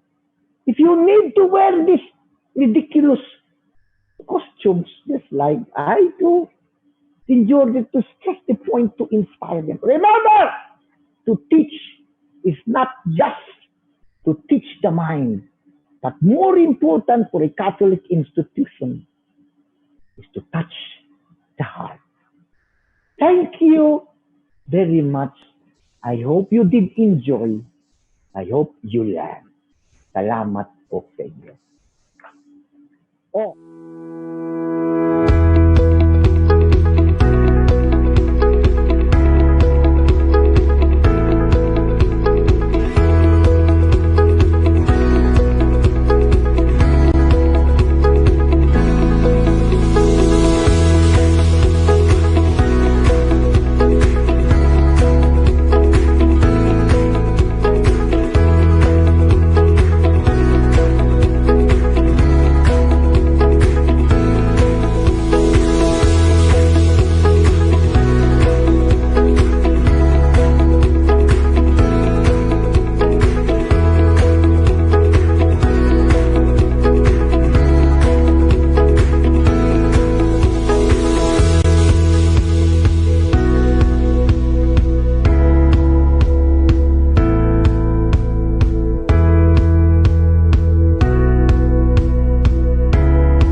Did I cover?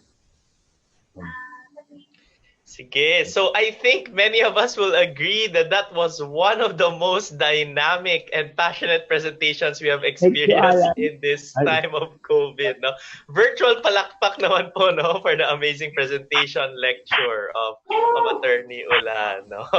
But it is not over yet. So we are now in the question and answer portion of this webinar. We will have until 12:15 for this session before we close. No? But again, before I proceed, let me again give a few reminders. As the question and answer is going, you may post your questions at the comment section of this Facebook page, and we will be asking these questions during the question and answer portion.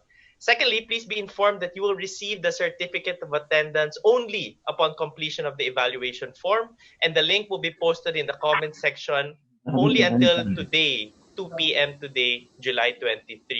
We encourage you to answer the evaluation form, and you will receive your certificate of attendance via email. So please make sure that you write down both your names and email addresses accurately. We will continue. Just continue to post your questions. We will read it. And then finally, for those asking for the presentation, no? So again, you can rewatch the video naman po in the live streaming, and the materials will be uploaded in the SEAP website at www.seap.org.ph. Ayan. So I guess, Attorney Ulan, ready na po tayo. Pwede na tayo dumiretso sa question and answer portion natin. No? So marami na po tayo na pag-usapan. Of course, complicated pa yung online world, especially in the world of disciplining, values formation, especially from a distance. No? May mga ilan pong questions na unahin ko po muna, and this has to do with parental dealing with parents. I guess the first one daw, is it possible daw magbigay ng sanction sa parents? No? So for example, a parent who harasses a teacher outside the school premises, no? Is that something, it might happen, but what can schools do when that happens po? No? So, yes, obviously. I mentioned the case of Yap Chinpa. that is the case where the Supreme Court really also considered that parents are subject to what you call disciplinary sanctions also of schools. Very few lawyers do know this. Sometimes they will always tell you that once you charge a parent of a misconduct that emanates from the school administration, they will say the school does not have any jurisdiction or authority to act on such a conduct of a parent. But that is not true. Particularly if misconduct that is committed by a parent inside the campus or against the community or members of the community, the schools may impose sanctions on them. The most common, of course, so, for example, merong isang very common in parking areas in big campuses, Catholic campuses, nagkakagulo sa parking area. May mga magulang diyan na hindi sinusunod yung no parking yan at pinapagalitan, minumura yung mga security guard, linalait yung administration, nagbabayad daw sila. Now, the question is, can they be the subject of sanctions? Yes. So what can you ask them to do? Abe, you can ask them to pick up pieces of paper or do push-up. No, I'm just joking. I'm just joking. The most common, you see, as parents, they do have also rights, privileges. Now, you divest them of these rights and privileges. Say, insofar as being able to participate in certain activities that they expect to be invited, like commencement exercises, you deny them, or even to enter the campus. These are the most effective means of imposing sanctions on parents who, one way or the other, disregards also the school rules and regulations. But remember, please, the acts of these parents cannot be the basis for a sanction imposed on the child. Hindi pwede yan. There is only one case, instance, extreme naman na talaga, where because of the fault of the parents, in regard to that relationship a group of parents had with the administration na talagang hindi na acceptable, no longer good for the school atmosphere, that the children themselves had also to suffer, hindi na rin i-admit. Pero ang punto ko dyan is, generally, the fault of the parents cannot be the basis for a sanction of the school against the child. Kaya may sakit kang magulang, madalas nagrereklamo sa tuition fee, madalas late, ganun, o hindi naman. So, can you now refuse the admission of the child? You cannot do that. Okay? Thank you, attorney. This is an interesting question. Some to a certain extent may related to Pusha, no. What if a parent does corporal punishment in front of the computer while online? So nag-online classes estudyante, tapos nag-corporal punishment, baka sinapak, etc. What should the teacher do? And then does the teacher have the duty to report to the authority? Parang ganun yung. I am not certain about the procedure, but it is provided for, I think, that the teacher should make an immediate report of the incident with the DSW welfare code. It is only mandatory upon the public school teachers. But maybe by analogy, as this would involve the interest of the child, the safety, security, and health, the teacher or the school itself must take that initiative. It is very important because, as I have said, each child must be considered as your own, taking into what you call the concept of being the best interest of the child itself. But insofar as the legal responsibility is concerned, it would now depend maybe on the existing rules. If the school provides for such, which I suggest should be, then the neglect of a teacher who may not have acted on it promptly could be the subject again of a neglect of responsibility. Okay. Um, Related, I guess, again, a connected question. No? Parang how do we convince, or how do we handle parents who do not believe in formative sanctions but insist on punitive sanctions? So in a sense, how does a school convince the parents that, our goal is formation, etc., but they insist on punitive Yeah, sanctions? well, that is really the problem here, Carlo, because admittedly there are parents who really are not that concerned with the children's education and formation. Yeah, That is the reason why portion of my lecture, the legal basis, the constitutional duty, na it is a matter of a law. Okay. And maybe this is where we come in to insist on such deprivation of the need of children, which would include formation, tantamount to child abuse.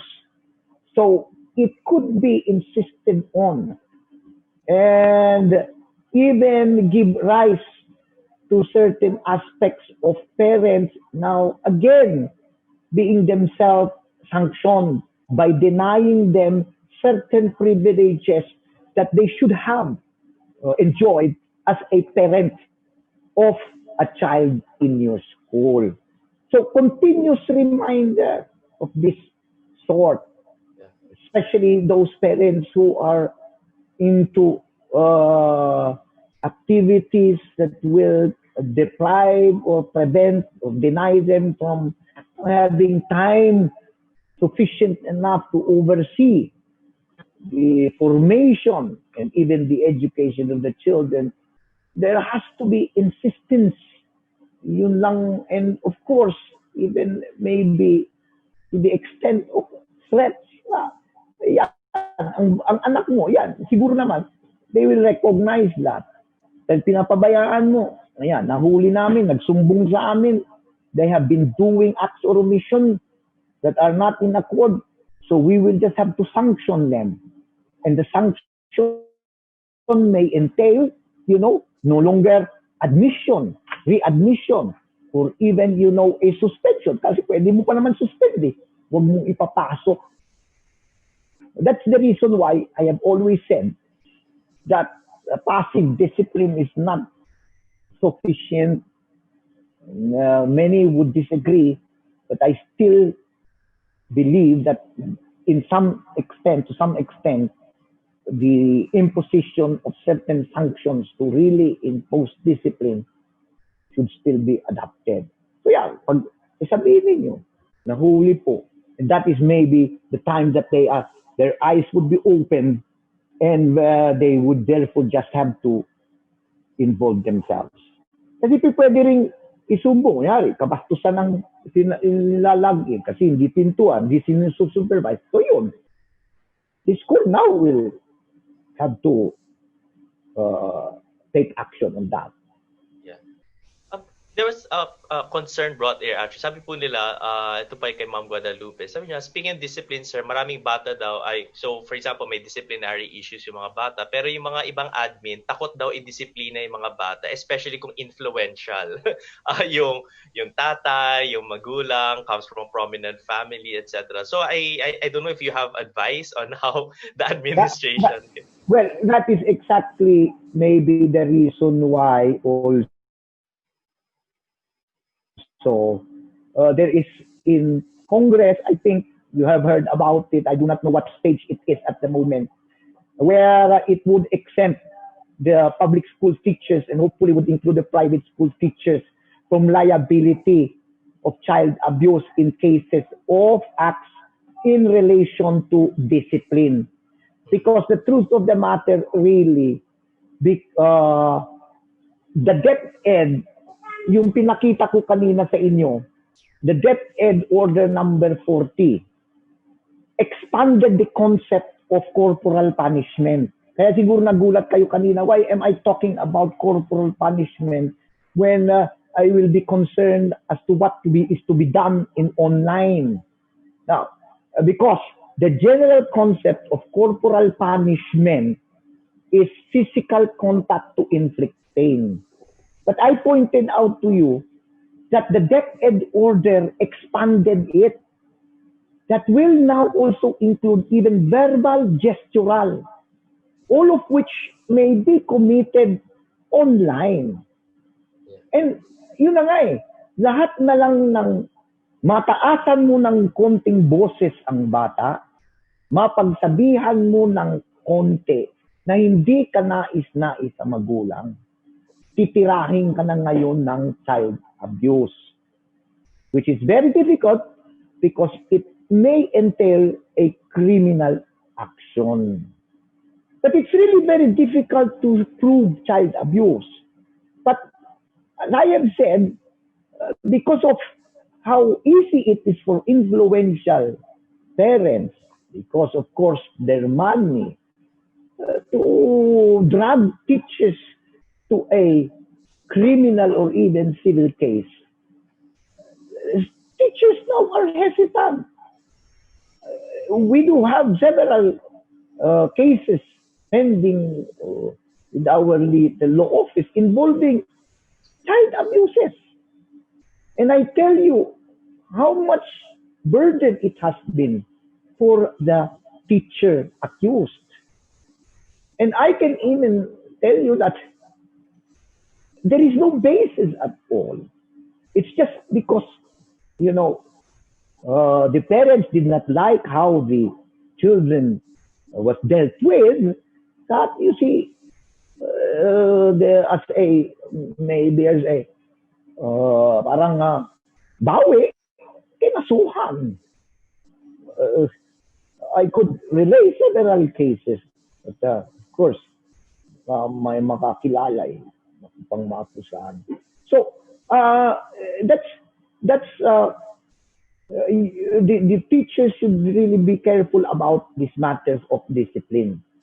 But yun na nga, they cannot excuse themselves from not performing this duty simply because they are afraid. They really have to accept this as part of their responsibility. Sige po. Thank you, thank you. I guess we'll jump a bit more from the parents and then go into, I guess, student disciplinary actions, no, attorney. There was there's a comment, no, by one of our audience. Ang tanong po nila, yung mga suggestions po natin in terms of sanctions, for example, to students, can it be applied to tertiary level students, no? So, for example, students have their own mindset already or opinions when it comes to homosexuality. It's accepted by by maybe young people today, etc. And for a school to impose that this is not allowed or this is not tolerated, to what extent is that going to be applied? Yes, Karlo. Oh, definitely. Because as I have made mention, when you join a school, you are joining a community, and you will understand that in a community there are certain rules and regulations. If you do not like the rules and regulations or you cannot adhere to them, you are always free not to join. This is precisely why I stress the need for the schools to make clear that these are what you call now our rules and regulations, our standard of conduct, morality, decency. We do not agree with and cannot embrace any other act or omission that runs counter to these standards. So, if you do not want to be restrained from your right to pursue happiness, by being involved in several what you call now sexual affairs for that matter, as long as you are single and the people you deal in that aspect also are single, you live in with them, you transact. There is no problem with that in the secular aspect. Go to a state college or a public school or a secular school, but you cannot insist to be a member of a Catholic community. That is not reflective of who you must be. which is the basic goal of the Catholic school. Even in college, that's definitely that is precisely what I have been stressing to certain Catholic universities. Sometimes, huwag naman sanang masaktan yung tinatamaan, pero I raise the issue. Are you still Catholic? Well, of course, we do have the same, but ako kasi sarado, katoliko talaga ako. And I really insist on this. My children and to others who would want to be with me in this regard.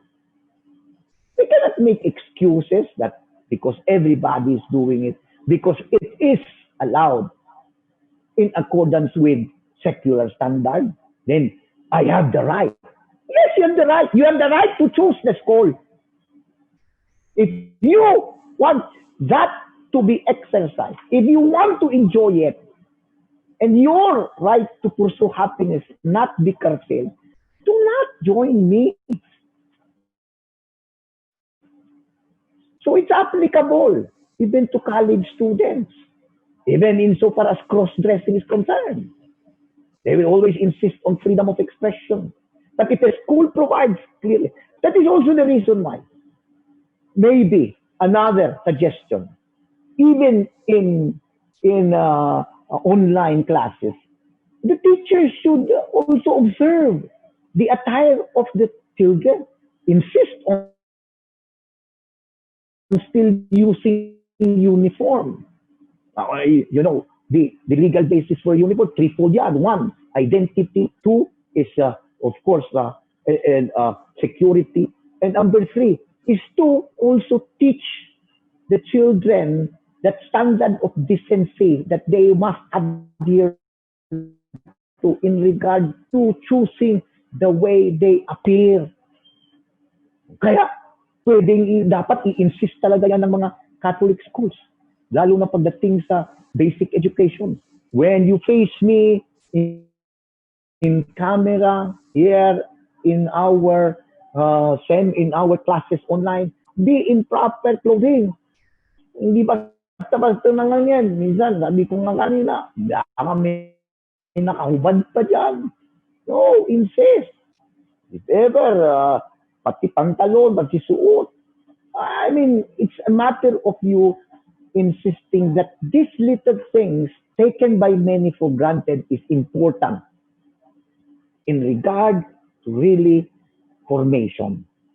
That's why I said the rules need to be stressed as important duty. So I guess on that side, no, like the students have to be clear that when they do enter into a school, there is some form of contract made between them. Yes. No? Yeah, and okay, sige po. This is another, I guess another contentious issue, and I think it'll be interesting to get your perspective on this, Attorney Ulan.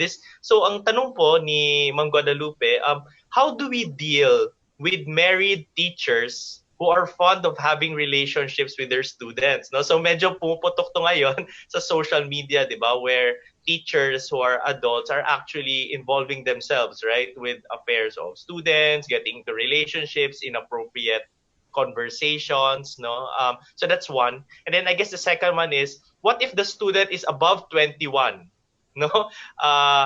Magiging liable pa po ba yung teacher kung magkaroon sila ng relationship, no? Yeah. Well, in the first case, I believe that again, the school administrator's duty is to provide for guidelines for the teachers in how they are to deal with their students. I know of one college, Catholic college, that prohibits teachers from directly getting in touch with their students through social media. May prohibition, texting or calling.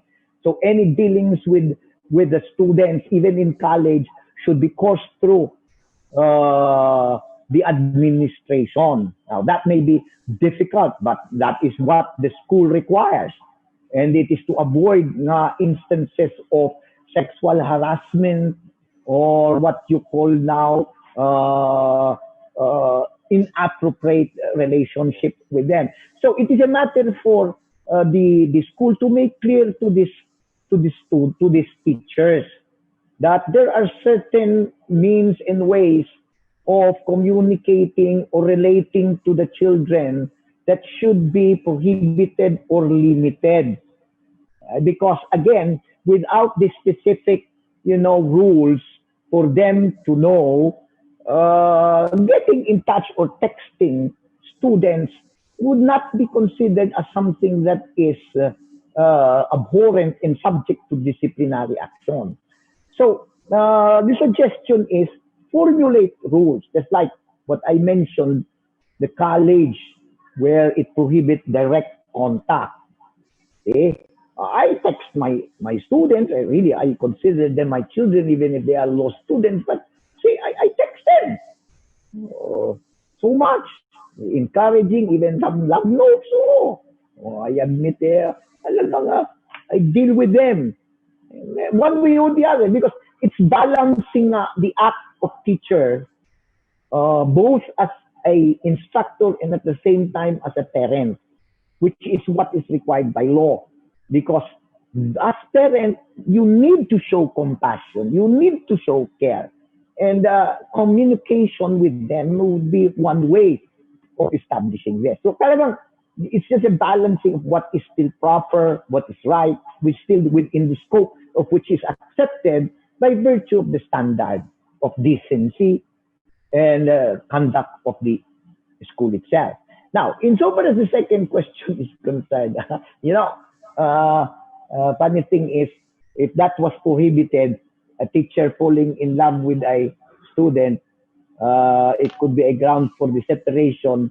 I could have been the first person to be separated by the school where I was then teaching, because the best thing that I did in my almost over 30 years of teaching was to bring home one of my students. Now I say it, uh, to bring home my student who is now the mother of my 5 beautiful children.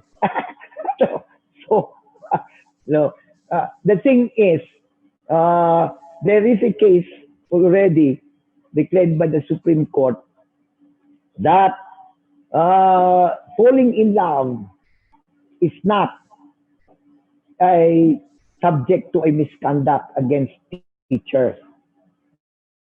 In the case of Chua Kua, I think, versus Court of Appeals, ang kwento dito, here is a teacher, female teacher, who was, I think, 15 years senior to her fourth year graduating student, high school, fell in love, nagka-inlaban sila, they got married.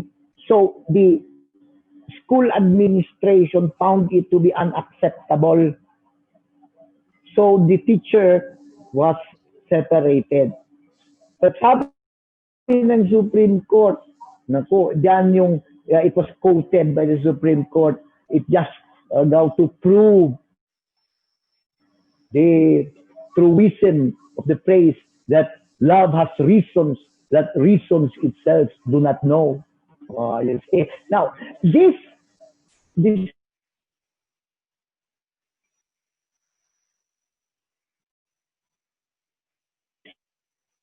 of the Supreme Court could apply be above, must be 18 or above. And number two, that both the teacher and the student would have all the qualifications and none of the disqualifications to enter into a contract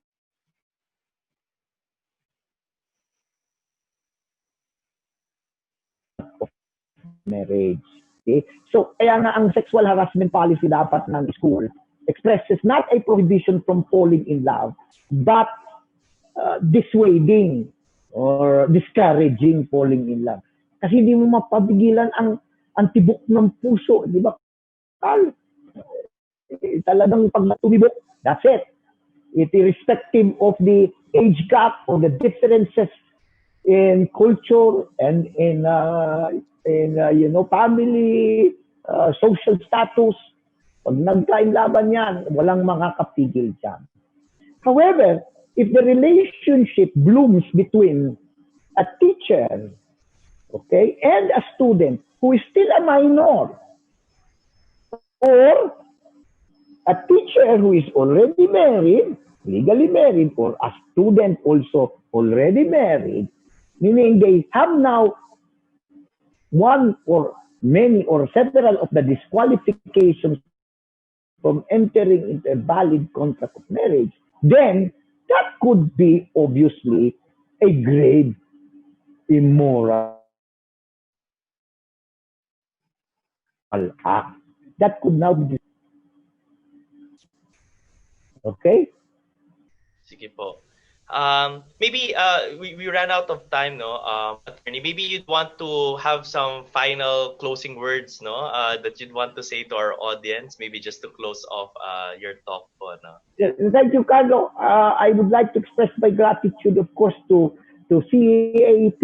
I am very happy, really, and honored to have been invited.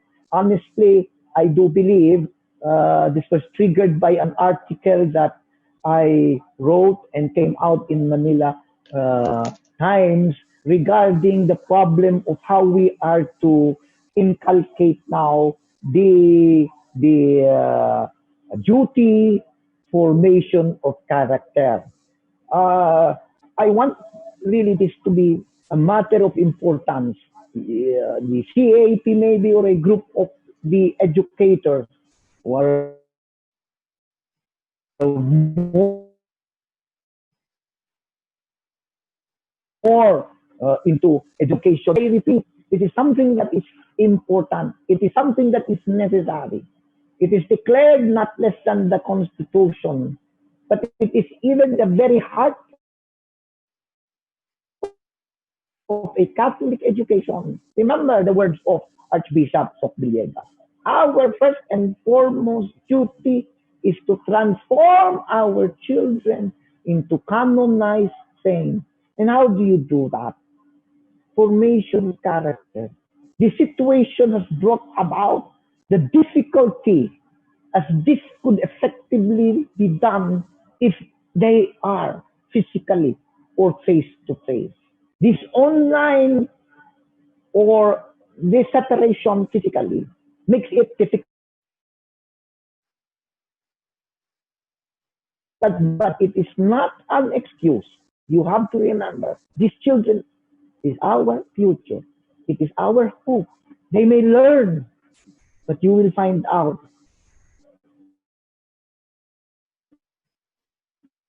without your nurturing, without the compassion, without character formation, without the principles taught by the Catholic Church, this knowledge they acquire will be used against the world, against others, to destroy Mother Nature, contrary to the dictates of our Lord. So with that, I just do hope and pray that I am able to be really of help to all of you. Thank you so much, Yeah, and thank expect you. to see you Virtual. personally. Thank Virtual you. palakpak po kay Attorney Ulan. Thank you. Thank you for the insights and really thank you for wonderfully answering no the questions that were raised by our audience. No, sayang nagkulang tayo ng oras. But I guess just to end this webinar, I just want to I guess talk about I guess 3 points no na I just want to raise. I think the first one is community. So 3 C's siya, no, community. It's important as we move forward in all of this that we do solve it as one school community. We talk about all these issues as one school community with the parents, the teachers, and even consult some of the students. I guess the second C is communication. I think there seems to be a necessity to really communicate the rules clearly. What are the parameters?